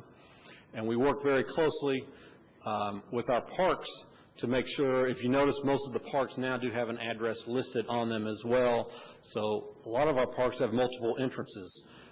So we made sure where the entrance you enter on, you would actually see the address of the park, because a lot of people will call with emergencies to a park, and sometimes if we know where they're at, which entrance to come to, it would be great. A good prime example of that is Constitution Park. We actually enter to get to the pool off of Bryan Station, but you enter to get to the other facilities off of Old Parish Road, and it would be a great delay if we went to the wrong entrance. Why are addresses posting so important? Besides that they're very important to David Lucas, I'll let you in why. And the reason is the basis of 911 is your address. When we get a call in, we have 2 things. We have your phone number, and if you call from a landline phone, we have your address. If you call from a cell phone, we just have a map that will show us where you are. In this case, this is actually what the 911 dispatchers will see on a call. Up here is actually the address and the apartment number that this person called from, and that is what we send the officers to. We do have maps in the 911 center. In this case, you can actually see a little telephone because we had an exact match on this person here when they called in. This is their address, and we can send someone to this exact location. All the dots that you see up here on the map is every address in the county. We have about 80% of them collected. This is going greatly towards our efforts for the next census. We should not miss anybody who wants to be counted. Here's an example of a cell phone. If you notice on this phone, there's actually what we call a halo around where the call actually came from. Cell phones are not as accurate as a landline, so we have an area that we know the call came from, and in this case, the software produced a list of all addresses in that area for us to respond to. So what it comes down to is we know where you are, we have your address, but if you don't post it, it's going to be very hard for us to find you. That is my brief presentation and examples on addressing. If you have any questions. Councilmember DeCamp. Thank you. David, thanks very much, and I think you've given us all a better understanding of the importance of having your street address visible. And I suspect that I can speak for the 3rd District, if you came into in-town neighborhoods, 95% would not conform to what you have recommended, or which mainly is the 3 feet high address sign. And I can understand why you need it. But, I don't know how aggressive we're going to be at this and how much education we have done for the general public so that they can make an effort to try to conform to what you have said is needed really for public safety purposes. The other thing is, beside education, I think it's a lot easier for the people out there if they know, where they can easily get this sign. I mean, what usually happens, and I know what will happen here, people start leaving things at your mailbox saying, you're going to, be fined if you don't get my sign put out in front, and we don't know whether that's the best price, and there's usually only one source. I know that the government does not recommend one vendor over the other, but it sure would be helpful if you had a list of vendors that those of us, and I certainly am not in compliance, but I would love to have a list of people that sell a 3 feet high, one that I think is appropriate for my particular situation. And I think that is something, if we're going to make such a drastic change in what we have been doing over the last so many years, if we can take it a step further, first of all, educate the public some way of why this is important. But secondly, let us know, where we can get the proper kind of signage that will put it up 3 feet if that's what you want. Because it's very difficult. People say, they're not going to go all over town and look for this. And you could have 3 or 4 vendors and not recommend one over the other, but it would be very helpful, I think, if we took it a little further. Thank you. Well, it is hard to find a good vendor. It's also hard to find numbers. I mean, even if you go to the large hardware stores, getting that 4-inch number is the minority of the numbers they have available.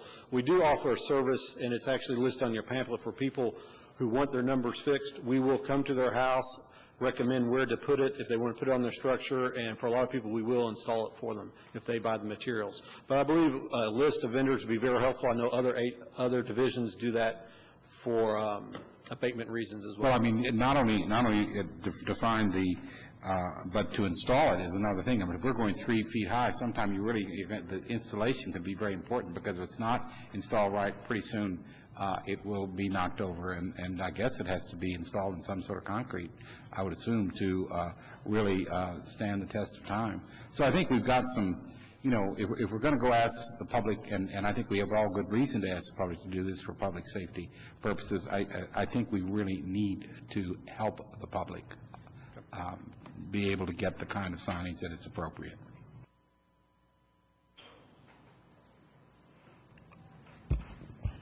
Any other questions or comments for Yeah, it's on the Mr. computer. Lucas? I'm sorry. I need to read the new instrument panel here. Mr. Maloney. Thank you. I have to repeat what Mr. DeCamp said, because we did one of these about 7, 8 years ago. And there was a gentleman that went around after this presentation, and I know there's a lot of people watch this, with one of those signs and put them on everybody's curbs, and had a thing on there that said it's an ordinance that you got to have signs up, and you have to have them there on that curb. And I just want to make sure, like Dick's saying, that we've got to have some message out there or some kind of education to tell the folks out there, don't be listening to these vendors that are making a buck by spraying it. They was like $150 to spray those things on the curbs. And I just want to make sure that everybody watching this, and that you guys somehow, I know it's hard to do, but education, maybe the press, or somehow that you can do, or maybe GTV3, do a show on what is legal, because I guarantee you, after this, you're going to have some vendor going around saying that these signs are illegal and have it written up in an ordinance, and they're going to be spraying them on people's curbs. So I just want to make sure that you all have some kind of education. The other question I have, and it goes back to the 911 enhanced, are we making any headways on funding on that? Because I know with the cell phones and all that, a lot of people are now no longer using their phones anymore. They're kind of using cell phones. And the budget, I know when we have a special tax for 911, is that money starting to really drop? And are we going to have to eventually go into the general fund and start paying for some of this cost that's no longer there that we used to have? Eventually was last year. Last budget year, you actually dipped into general funds for the first time in 3 years to help pay for the 911 system. Currently, we're seeing a 4 to 5% decrease in our 911 revenues on landline for the very reason you mentioned, which is more and more people have cell phones, and eliminating the landline. I hope to be up here in the future with a detailed presentation. We have ideas on how to fix that and get off of using a landline as a way to collect that fee, and there's other alternatives that we should do, because a 4 to 5% decrease for the last 4 years adds up very quickly. And unfortunately, our costs keep going up, not as quick, but we're trying to maintain those as well. But funding is a big problem. It's not a Lexington problem. It's a problem for all the 90 911 centers in the state. How much did you all have to take out of the budget last year to recruit some of the Well, costs? originally it was projected 700,000, but I think it's going to be less than that. We haven't closed the books, but I think it's going to be less than half of that. But the projections for this fiscal year we're in now is going to be over $500,000 from general fund to supplement the 911 expenses that were paid for by the fee at one time. So you're going to be coming to a presentation on how we can do another way to keep, without jumping into our... Without raising the fee, I hope, correct. Has anybody gone to the state to ask them how we can tap into those cell phones and use those as a tax? Yes, we have. Actually, I sit on the board for the state, the CMRS board that collects and distributes the money. And last legislation, we changed the way the money was distributed. We, just like all the other counties, received a 30% increase without raising the 70 cents fee. Actually, I've been attending meetings about the next legislation, but the legislators have to change the fee for us to see more funds from the cell phones.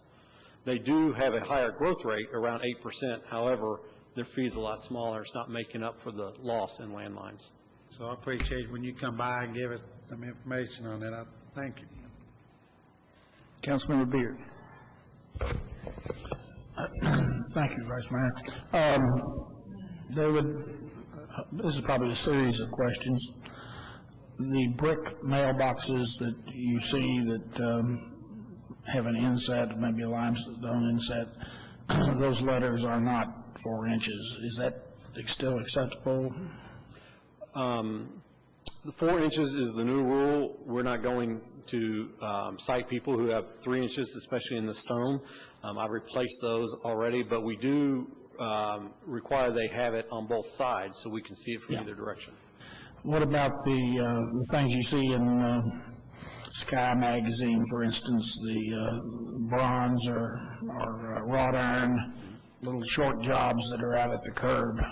The ones out on the curb, similar to the ones painted on the curb, do not meet our requirements.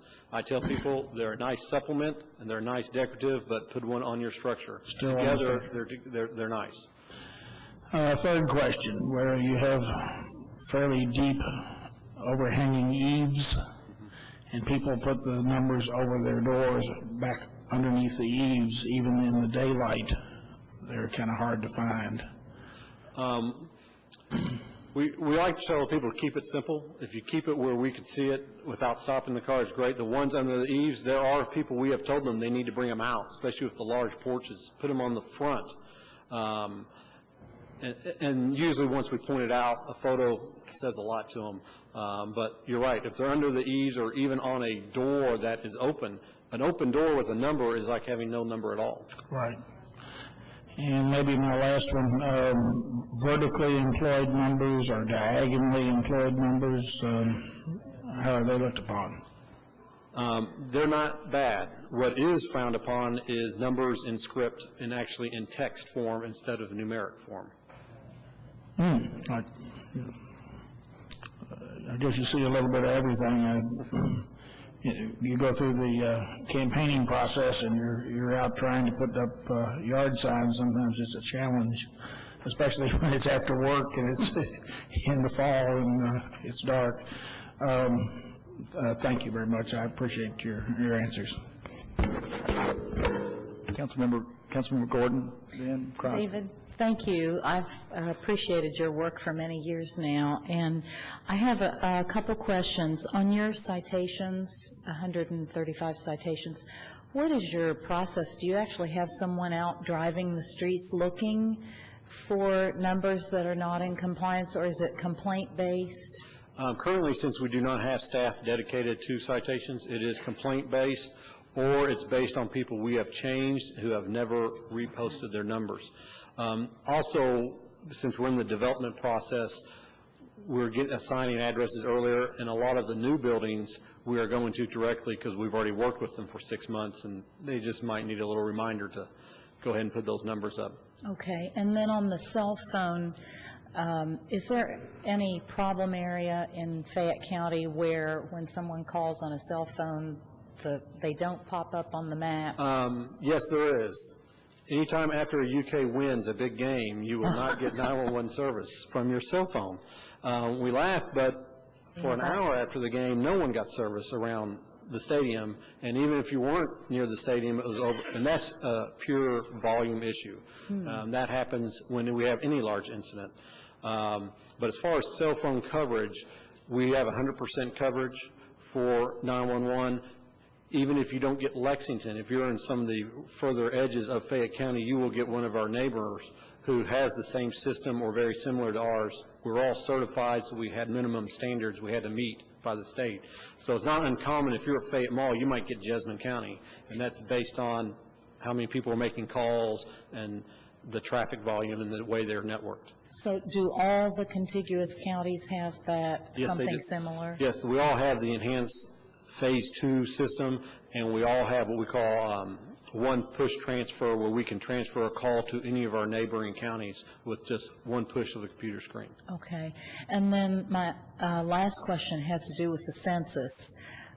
You kind of took me back to the last census, and I know there were a lot of meetings of the committee and a lot of work done. So when do you anticipate that will crank up, that census work? We've already started.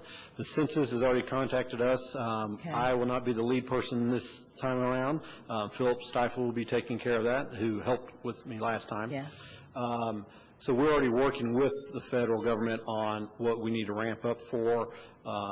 Some of it we already knew, but there will be probably before the end of the year, we will have to submit our data for final review. We have 120 days to review it. So here it is, already 2008, and we're pushing hard on it, because what you see in 2010 is just the end of 2 years worth of data collection to get people out. So now your data, does your data have to be finished before the redistricting council kicks in? That is or correct. committee? After the census is done, and it usually took 18 to 24 months after the census for them to return the information, which is when we got into the redistricting. Okay, all right, thanks a lot. Councilmember Crosby. Actually, Councilmember Gordon asked one of my questions, but I would like to just follow up on something Councilmember Maloney had mentioned earlier, and that is some education. And I would totally reiterate doing something on maybe GTV3 along those sorts, because I would be willing to bet a lot of people do not understand the guidelines as far as posting their numbers. And I'm one of the suckers years ago, 10 years ago, I would say, who had somebody come to their door and say, can you paint, we'll paint it, and pay $100. And of course I was like, sure, that'd be great, I'll pay it. And didn't understand that that probably was not helping our emergency response people if they came to my house. And also, as somebody who needed an emergency response at their house, literally minutes, seconds can make a difference. And so I think that doing any kind of education in this area to help the public understand what's appropriate when it could be a life or death situation truly would be very helpful. Thank you.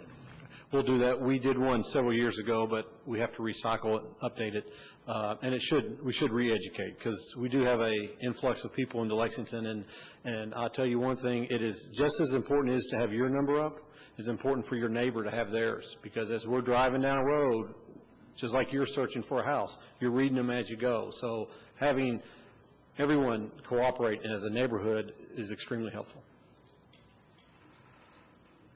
Anything further for Mr. Lucas? Thank you very much. Thank Good you. presentation. We now ready for the very patient Mr. Tom Martin and friends to talk about the downtown entertainment. issue. Thank you very much. I'm more accustomed to listening than presenting, and I'm also afflicted by these fall allergies that have come along, so if you'll bear with me. It's been really interesting today to hear, to sit back and listen to references to the Kentucky Horse Park, to what's coming there in 2010. We all know what that alludes to, and to references to fixing up our sidewalks downtown. What I thought about when I brought all this together, while also thinking about how quickly I can get home and check on my address sign, which I know is out of compliance, was that we're going to have a lot of people here in a few years, and they're going to be walking down our sidewalks. The question is, to what?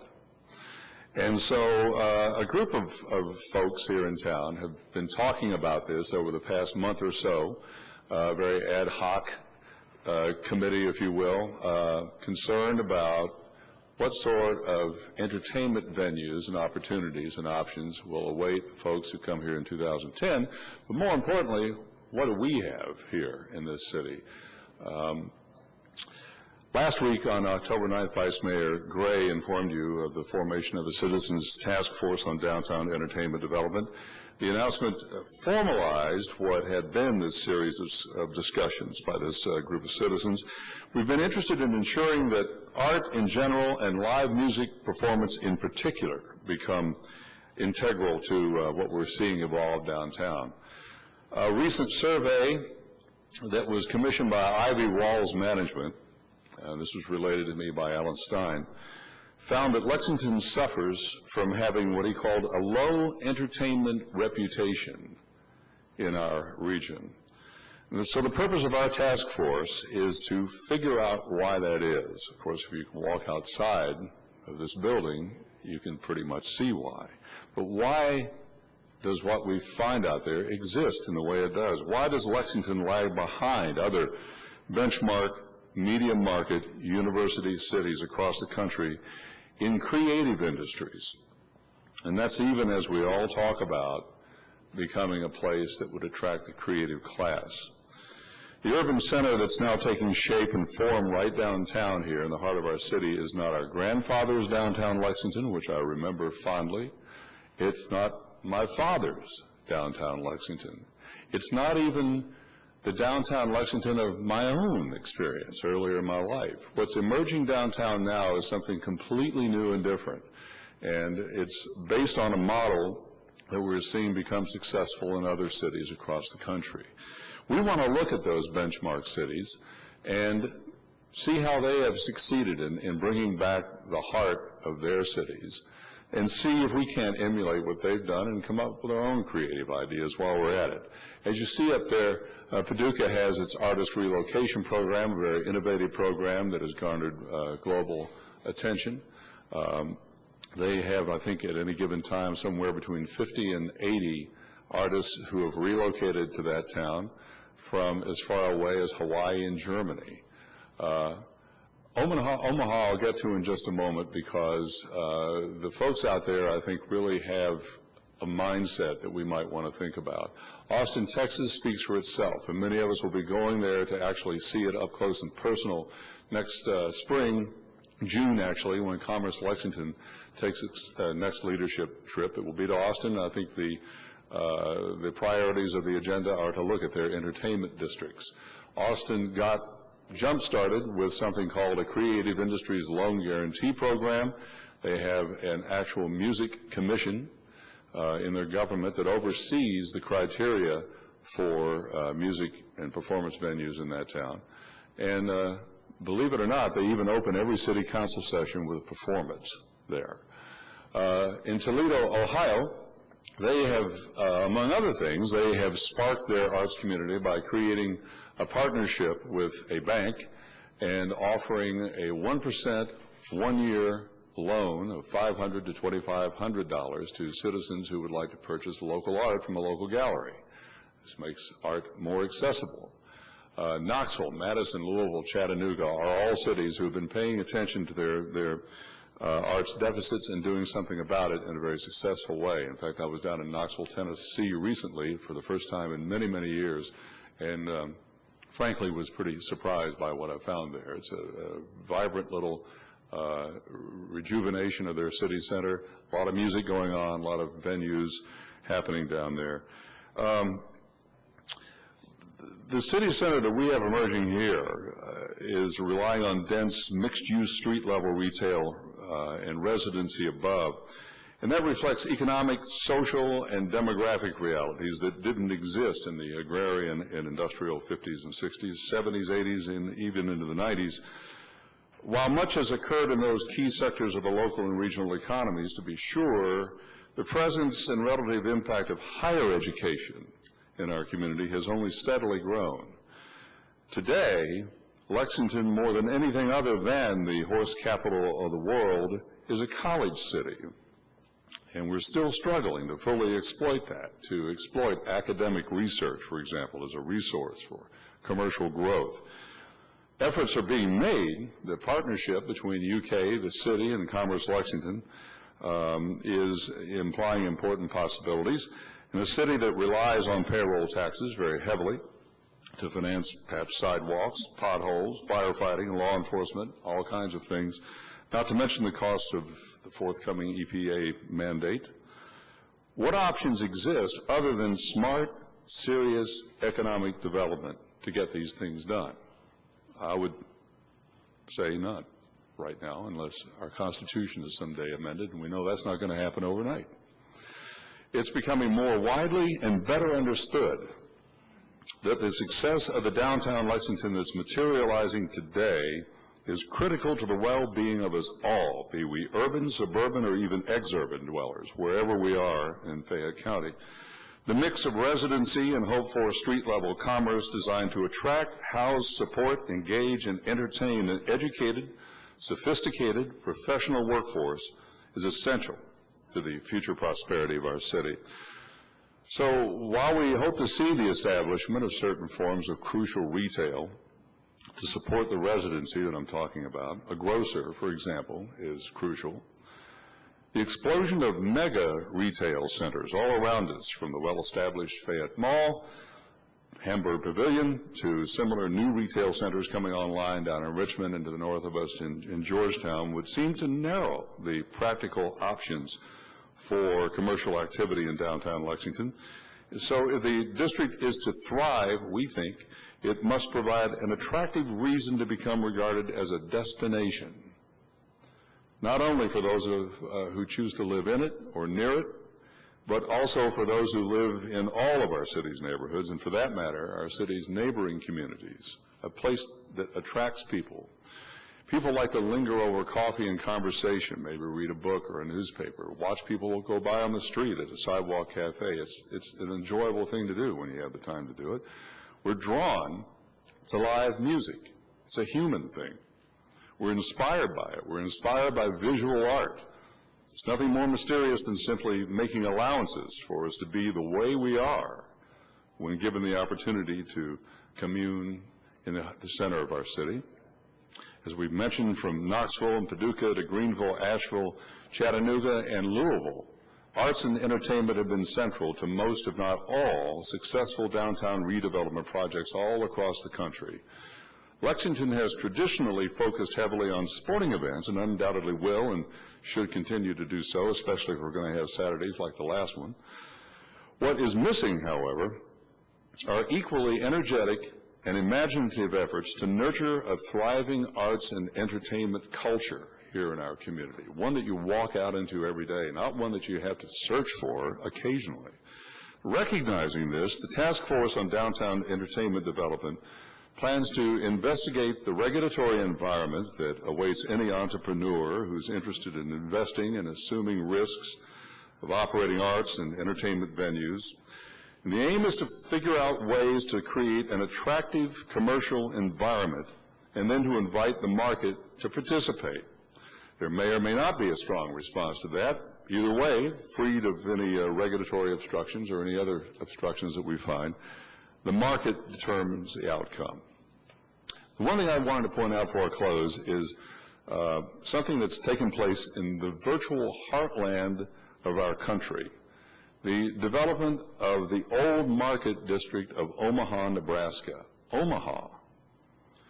Over recent years, there's been a real focused effort on the part of city and civic leaders there to encourage the growth of Omaha's arts community. These leaders understood that Old Market, as it's called, couldn't become what they wanted it to become without giving the arts community some measure of latitude. Consequently, whenever somebody came up with a slightly quirky way of going about something, efforts were made to find ways to allow it through code changes or through financial incentives. The folks in Omaha, this is Omaha, Nebraska, have made it work by concentrating on creating the physical and legal frameworks that have brought just enough order to their downtown so that business and entertainment needs can be met while still allowing enough freedom for artists to flourish. We think Omaha and its mindset should be emulated in efforts to bring Lexington into the hyper-competitive economy that now exists here in the early 21st century. So task force members plan to roll up our sleeves and examine what exactly is necessary for the growth of a vital live music component and art spaces in downtown Lexington. And we will in the near future report to you with our findings and offer recommendations for making the very most of what is, as we all know, a very fleeting opportunity that exists here in Lexington, right here and right now. Thank you very much. Thank you very much, Mr. Martin. Any questions or comments? None? Tom, do you have a list of the task force members handy, or? I don't have it handy. As I say, we've been forming over the past several weeks. We're about 22, 23 people, all walks of life, ranging from a few city officials, and we would like to invite your participation, your thoughts, your ideas, to former, present, and would-be venue owners who are very interested in seeing where we go with this. And also other members of the performing arts community here in town are involved. Vice I can Mayor get Craig. that list to you. I think what you just mentioned, Tom, in terms of the others who are participating in the task force, I've been fortunate to go to one meeting, and I think it was David Lord, who's the president of our tourism and convention, and yes, I knew I'd get it right. David commented, he said it's great to see so many young people that sort of have been joining, like Vitale, who's with Preston Osborne, and I think Armaine Mott and Les Miller, who have acquired Al's Bar and Grill at the Outpost on North Lime and 6th Street, and others have also been participating. I think there's a real sense, I think, among these people, and it's, again, quite a cross-section of folks that we really have to do this, that if we're going to be a competitive city, that regardless of what goes on around the heart of the city has got to be a thriving place. Whenever you go visit another city, what you want to see is the center of its city, not the same thing that you've got in your town, whatever it is that makes it unique and interesting. And so that's what. And you might mention too that just as evidence of how a group like this can come together and begin networking and find some solutions that were unexpected. I believe was it Harry Richard or was it Glenn? It was Glenn Leverage, right? Who's president of Chase Bank. Tell that story. We began talking to several members of the banking community about the Austin Loan Guarantee Program, and Glenn immediately jumped on that and is now conversing with his counterpart in Austin to get the history of it, find out how it works, and how the city of Austin was brought into play. And explain that the loan guarantee, it's related to new venues. To the development of venues in Austin, and we all know the rest of the story. When it comes to Austin, Texas, they now have not one entertainment district, but 3, and all of them emulate out from that program. These are low-interest loans. You have to meet, of course, a very rigid set of qualifications and criteria to qualify, and they're guaranteed by the city. Thank you, sir. You bet. Thank you. Anything further? Thank you very much, Tom. That concludes our presentations. We're ready to go to council reports. We'll start with Councilmember McCord. Thank you, Mayor. Just a couple of things. One, I wanted to say how excited I was to see the paving of really the first leg of the Healthway Trail system, a portion that from the roundabout up to Shiloh Park. And for those in the 9th District, that's been kind of a missing piece for a long period of time. Just wondering, what might go there, or why does this particular piece of trail end in the grass? And so very glad to see that got paved, and we have a number of other things that are going to be happening in and around Shiloh Park as it relates to that. Secondly, I wanted to say congratulations to the Citizens Police Academy, especially the Alumni Association. Last Thursday they put on the chili cook-off, and I was able to see that. And again, I want to thank Debbie Wagner and all those that are involved in the Citizens Police Academy. This is a great thing where literally every shift of the police officers was fed at Roll Call Center, and it was a great opportunity to interface with those folks. But again, for citizens out there, if you are not familiar with the Citizens Police Academy, it's probably that and the Fire Academy are probably one of the best two things that we do as a government to really give insight into what's happening here with our fire, with our police, and what it means to serve in that capacity. And I would challenge everyone to take a look at those programs. The third thing is a challenge to council. And over the last couple of weeks, we've been sitting here listening to one report after another talking about how next year's budget is really going to be a tough budget. And we recognize we're already starting in the hole, a number of millions of dollars. We have things like the EPA and the Police and Fire Pension Fund and all kinds of things that are massive challenges. And of course, again, it's probably the most exciting time to be in Lexington. I would just challenge each member of this council over the next couple of months to start looking at an area of government that either you're familiar with or you recognize or you want to dig into, and let's look for an opportunity within that area of government where either there is an opportunity to cut back or an opportunity to go forward that is a real positive. We can all find areas that we can cut that ultimately hurt people and frighten people and have damaging repercussions. But what I'm challenging our body to do is to begin looking at ways that this government can make and save money right now before we get into January, February, and then into the meat of the budget time. Because there's some very specific things that we all kind of rub up against and interface with where we can see opportunities. And what I'd like to do as we move forward, Mayor, is to find an opportunity with the council, the whole process, to start bringing those ideas forward to you and working with your floor on that, because now is the time to do it. So that ends my report. Thank you. Thank you. Councilmember Stinnett. Thank you, Mayor. A couple things. One, the Dog Task Force will be meeting tonight from 6 to 8 p.m. over in the Phoenix Building, 3rd floor. If any council members or mayor or anybody else here today would like to come over and join us this evening, we actually are in the recommendation phase of the task force's work, so hopefully we'll be wrapping up in the next couple of weeks and be able, once again, to present the council sometime in November. Also, many of us share a needed concern for private waterways or streams or creek beds that flow through private property.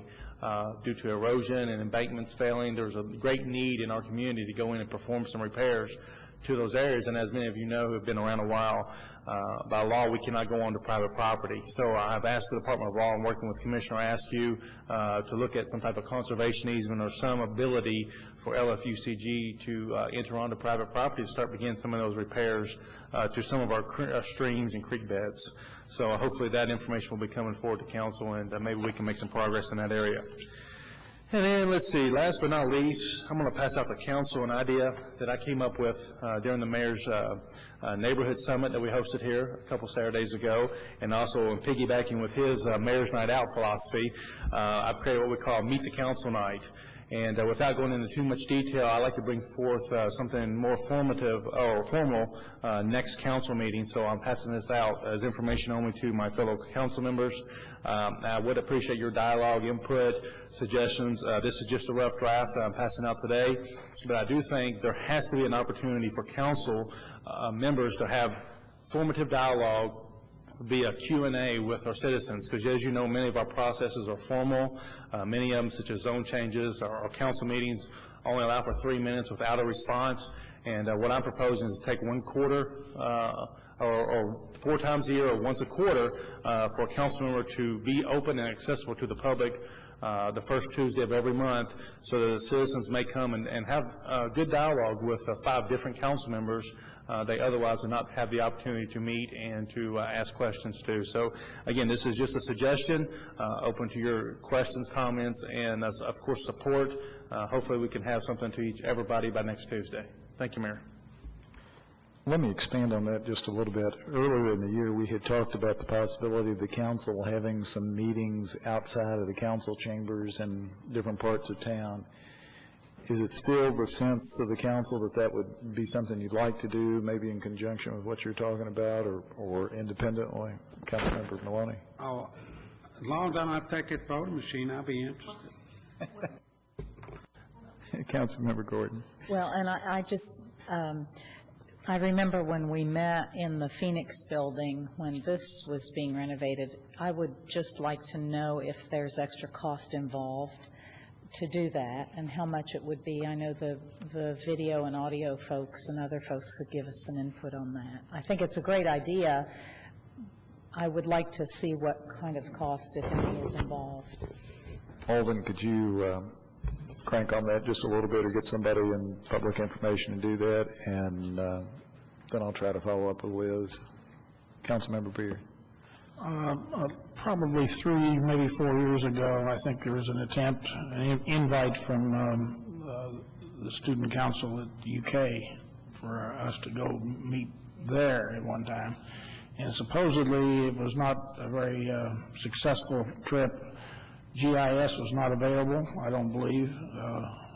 And Councilmember Gordon probably, I wasn't there at the time, and she probably can expand on that. You know, we've got all this technology around us, and this idea right here would maybe alleviate the need for going to find places elsewhere. And that's kind of why I raised it. I know in January we talked about the idea of having some council meetings outside. I'm not sure whether that's a good or bad idea at this juncture or not, but I at least wanted to raise it, and whatever you all want to do is fine with us. Councilmember? Yeah, well, we have tried this in the past, and each time we've done it, it has not really worked because there's so many technical things that we have here. It was expensive. It was very cumbersome, and you know, unless you come up with a slicker method of doing it, the 3 or 4 times that we've tried it, I think Linda's been here and David, that it really has not been very satisfactory by, kind of getting the right chairs and, I mean, everybody squeezed up around. By the time you got through the technical errors, it sort of took the punch away from the meeting. So, I think that if those things can be figured out, it isn't a bad idea, but I think people are used to coming here if they need to get to the council person. Well, and Councilmember McCord. I was going to say, I think what Councilmember Stenett's idea actually goes to the heart of this, in that you can accomplish what he's saying by having the council come, and we can host those meetings around the town and let them be accessible to people and be able to interface with folks in a much better way than we can even down here. So having council meetings where we have to officially vote and all that is fine down here, and keeping Councilmember Maloney close to his screen is really important. But if we can have the opportunity to go out around town and interface with folks, I think that probably accomplishes that. Well, I'm glad we've had this conversation, and I think some good points have been raised, and unless I hear some sentiment to the contrary, we'll just take off the table for now the idea of trying to hold meetings elsewhere. Alden, don't worry about cranking your numbers, and we'll just continue as is, and maybe this proposal will address that issue. So thanks for addressing that with me. Councilmember Gordon. Thank you, Mayor. And just to continue, for one thing, I think one of the most successful ones we had was our joint meeting with the school board, because they were already set up for the technical aspects of this, and Alden, you may remember that. I think in that case it was very successful, but the others weren't particularly.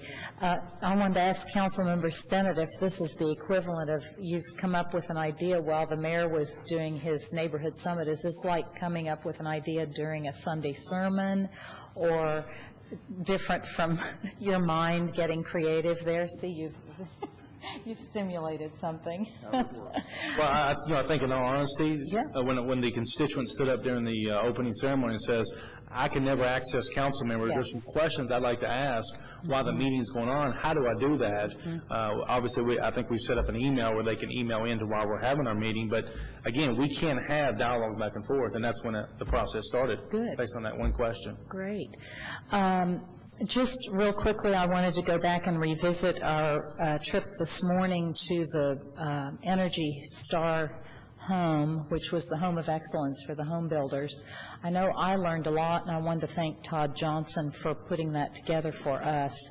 Not only did we see methods that they're using for lowering energy costs, we also saw some of the sustainable materials that they're using that don't use up the earth, so to speak. They're using things that are replenishable. So I think that was really very good. And then I just wanted to say that I've been thinking so much about Lieutenant Richard Carlin, and I did get on and email him, and I know the public went out to Fayette Mall in large numbers and signed the banner, and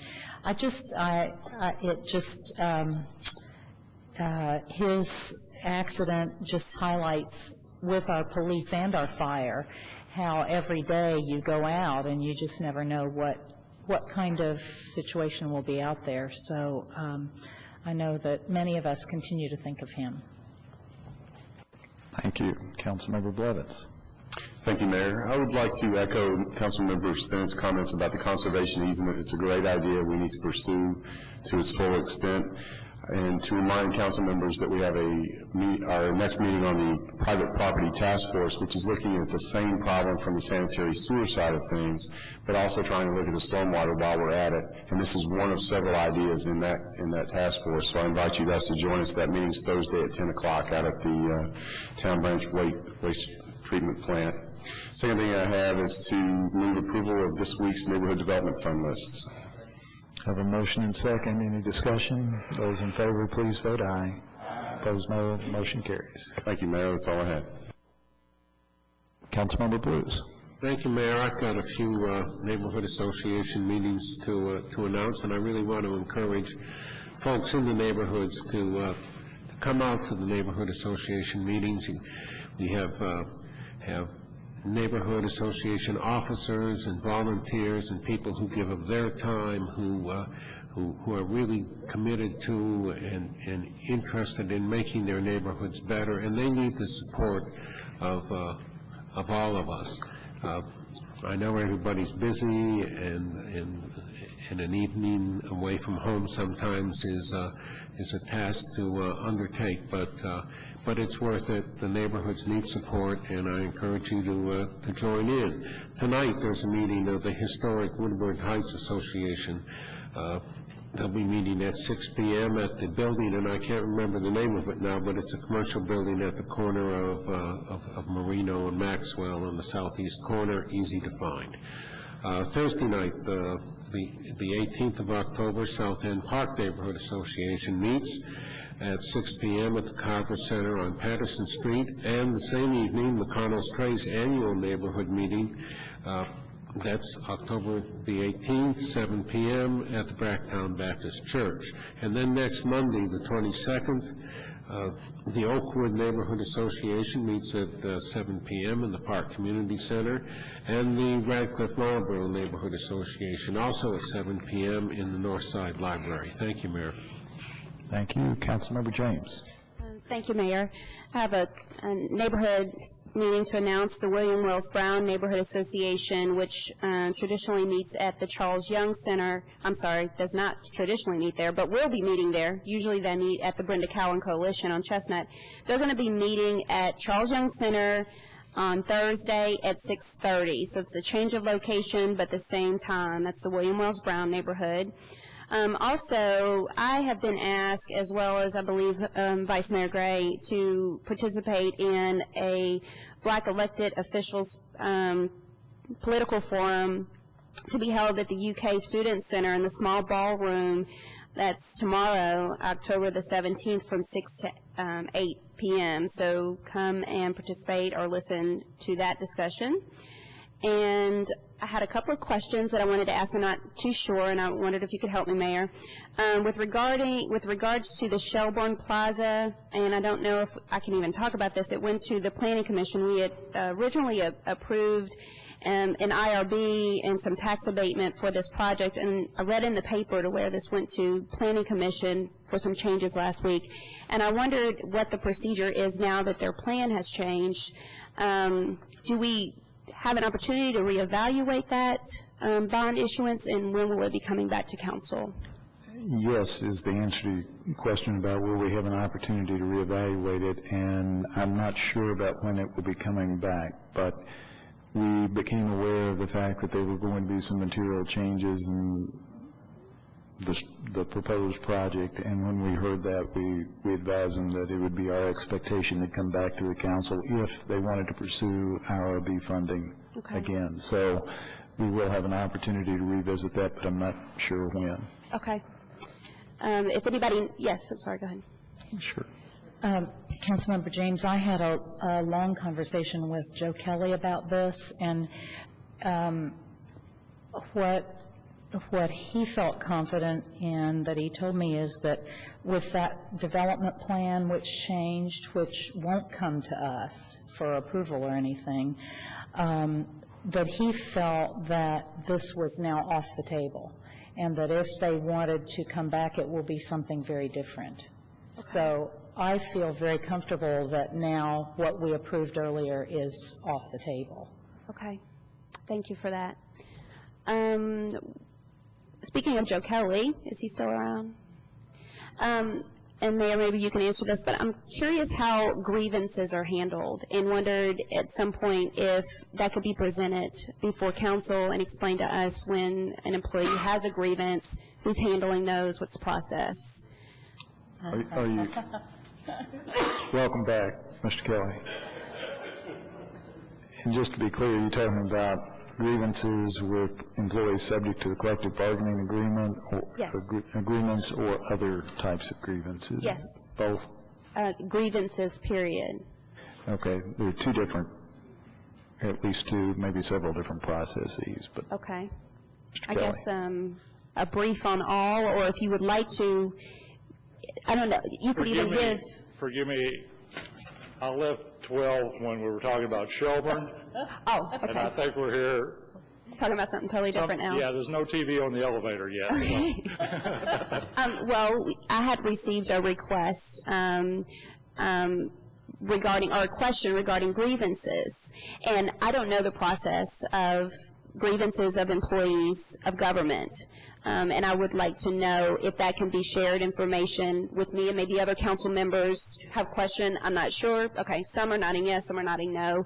But if it could either be a presentation to council as to how grievances are handled, or if you'd like to hand us some type of information that we can relay to constituents that are asking us about having grievances. I believe the information's in the employee handbook, if I'm not mistaken, but we'll be happy to provide you with.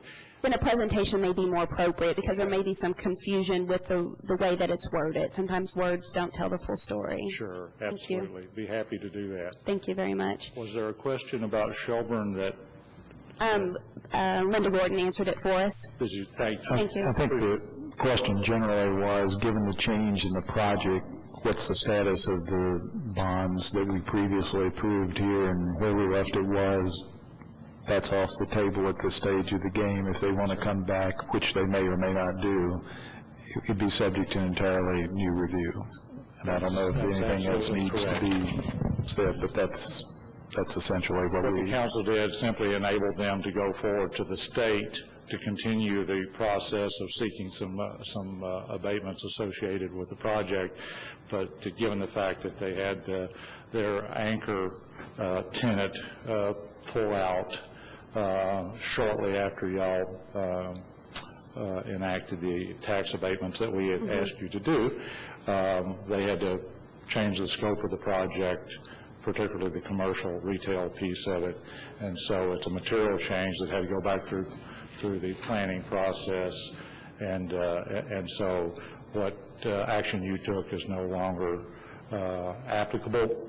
And if there was any desire on their part to ask for incentives or abatements, that would have to come before you again. Do you foresee that happening? I'm not expecting that, no, ma'am. Okay.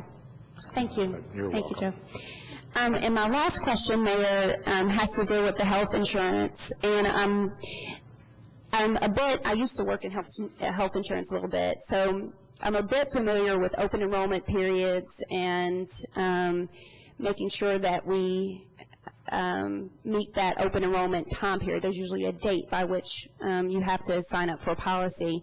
And I think all council members have received some emails regarding the potential increase.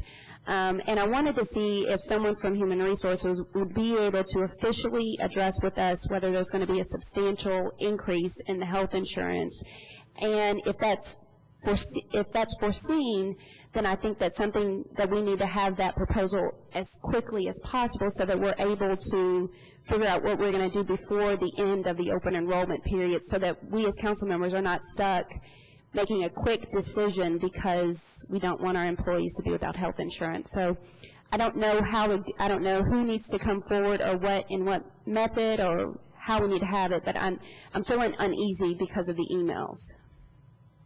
We had a meeting on that topic last Thursday or Friday, and I think we'll be coming forward with a proposal maybe in the next council's work session.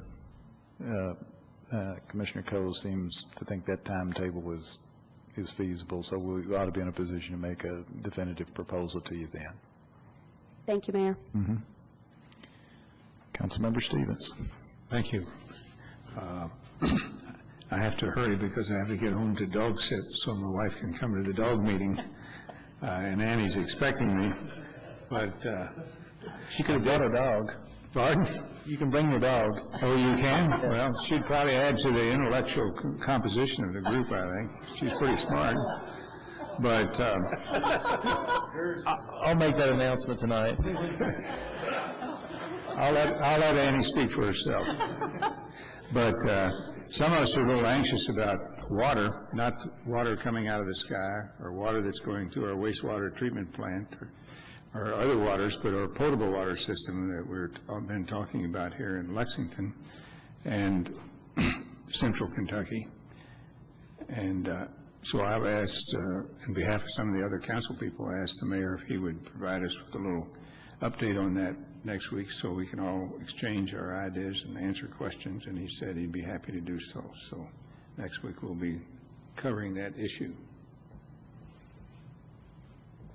Thanks. Councilmember DeCamp. Pass. No, I pass. Okay. And you're through, Councilmember Stevens? You're through? Yes. I'm sorry. I think I'm well done. All right. Councilmember Beard. Thank you, Mayor. Joe, I could bother you to trot back down to the podium for a second.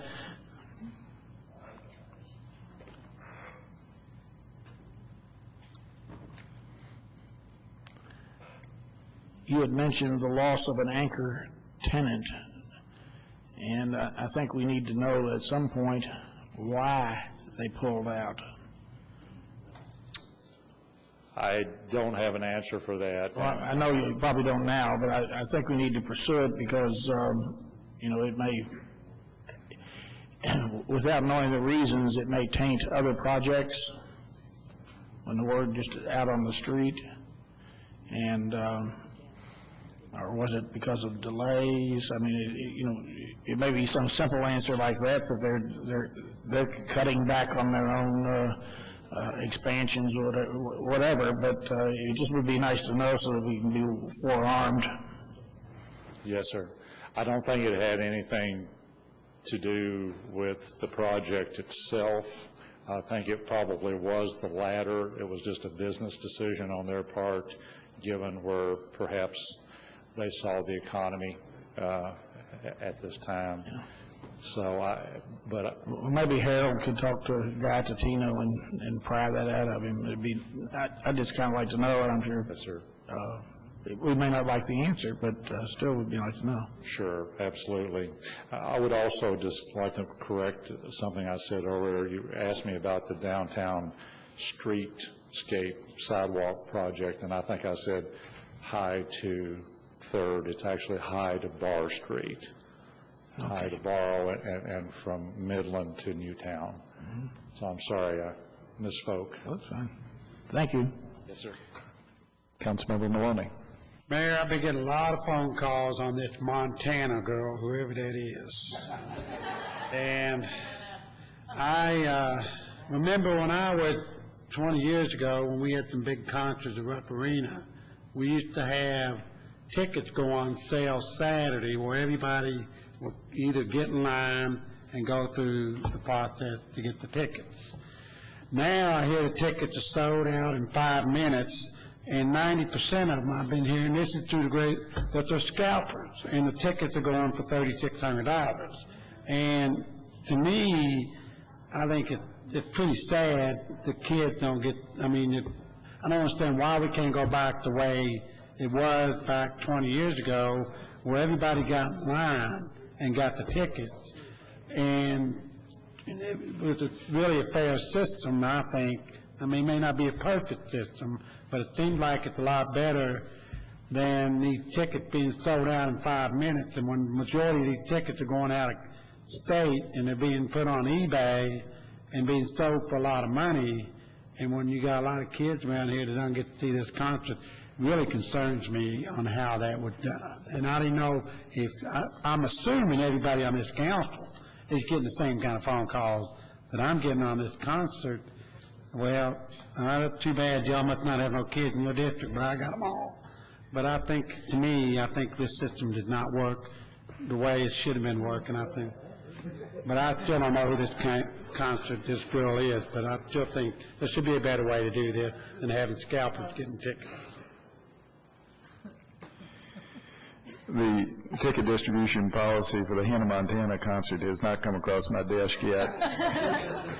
I will keep a close eye open for it, as I suspect there are at least a couple of people in my house that would be interested in that as well. But if, in all seriousness, you'd like to take a look at what's going on in ticket distribution policy generally at Lexington Center, I'd be glad to have Mr. Owen come talk to us about it. I appreciate it, because I think, from what I understand, these tickets are going out of state. They're getting phone calls, and if you look on eBay right now, you'll see tickets at Rupp Arena that for this band, whoever this girl is, from what I understand, it's just not Lexington alone either. It was on 60 Minutes. It's been on all these ABC shows, whatever. And I like to where it was back when I was in. Everybody got in line, and you got a chance to get a ticket. Let's do this. I'll ask Mr. Green to touch base with the folks at Lexington Center and try to get a 2 or 3 page summary about the distribution policy, and we'll circulate that, and if we need to do more in the way of a presentation, we can do that later. Will that help? Okay. Anything else? Councilmember Ellinger. Thank you, Mayor. Artie, I spoke with the Lexington Horsemen a couple weeks ago, and they had asked that they wanted to come in and talk about some of the challenges they were dealing with. But I saw in the paper today that it looked like that they are going to be in a new division, so I'm not sure if they're going to want to be on a presentation, but I'll try to get back with you. But I think they'd contact about being on for a presentation next Tuesday, so they might or might not want to, but I was going to say I'd like to put it on just in case, okay, unless they call otherwise, okay? Thank you. Anything further? All right. We've previously circulated the mayor's report. A motion would be in order concerning those proposals. Second. Have a motion and second to approve the mayor's report. Any discussion? Those in favor, please vote aye. Aye. Opposed, no. Motion carries unanimously. That by my account, takes us down to public comment on any issues not on the agenda. Does anyone wish to comment? In that case, we'll entertain a motion to adjourn. And I have a second to adjourn. Those in favor, please say aye. Opposed, no. Motion carries.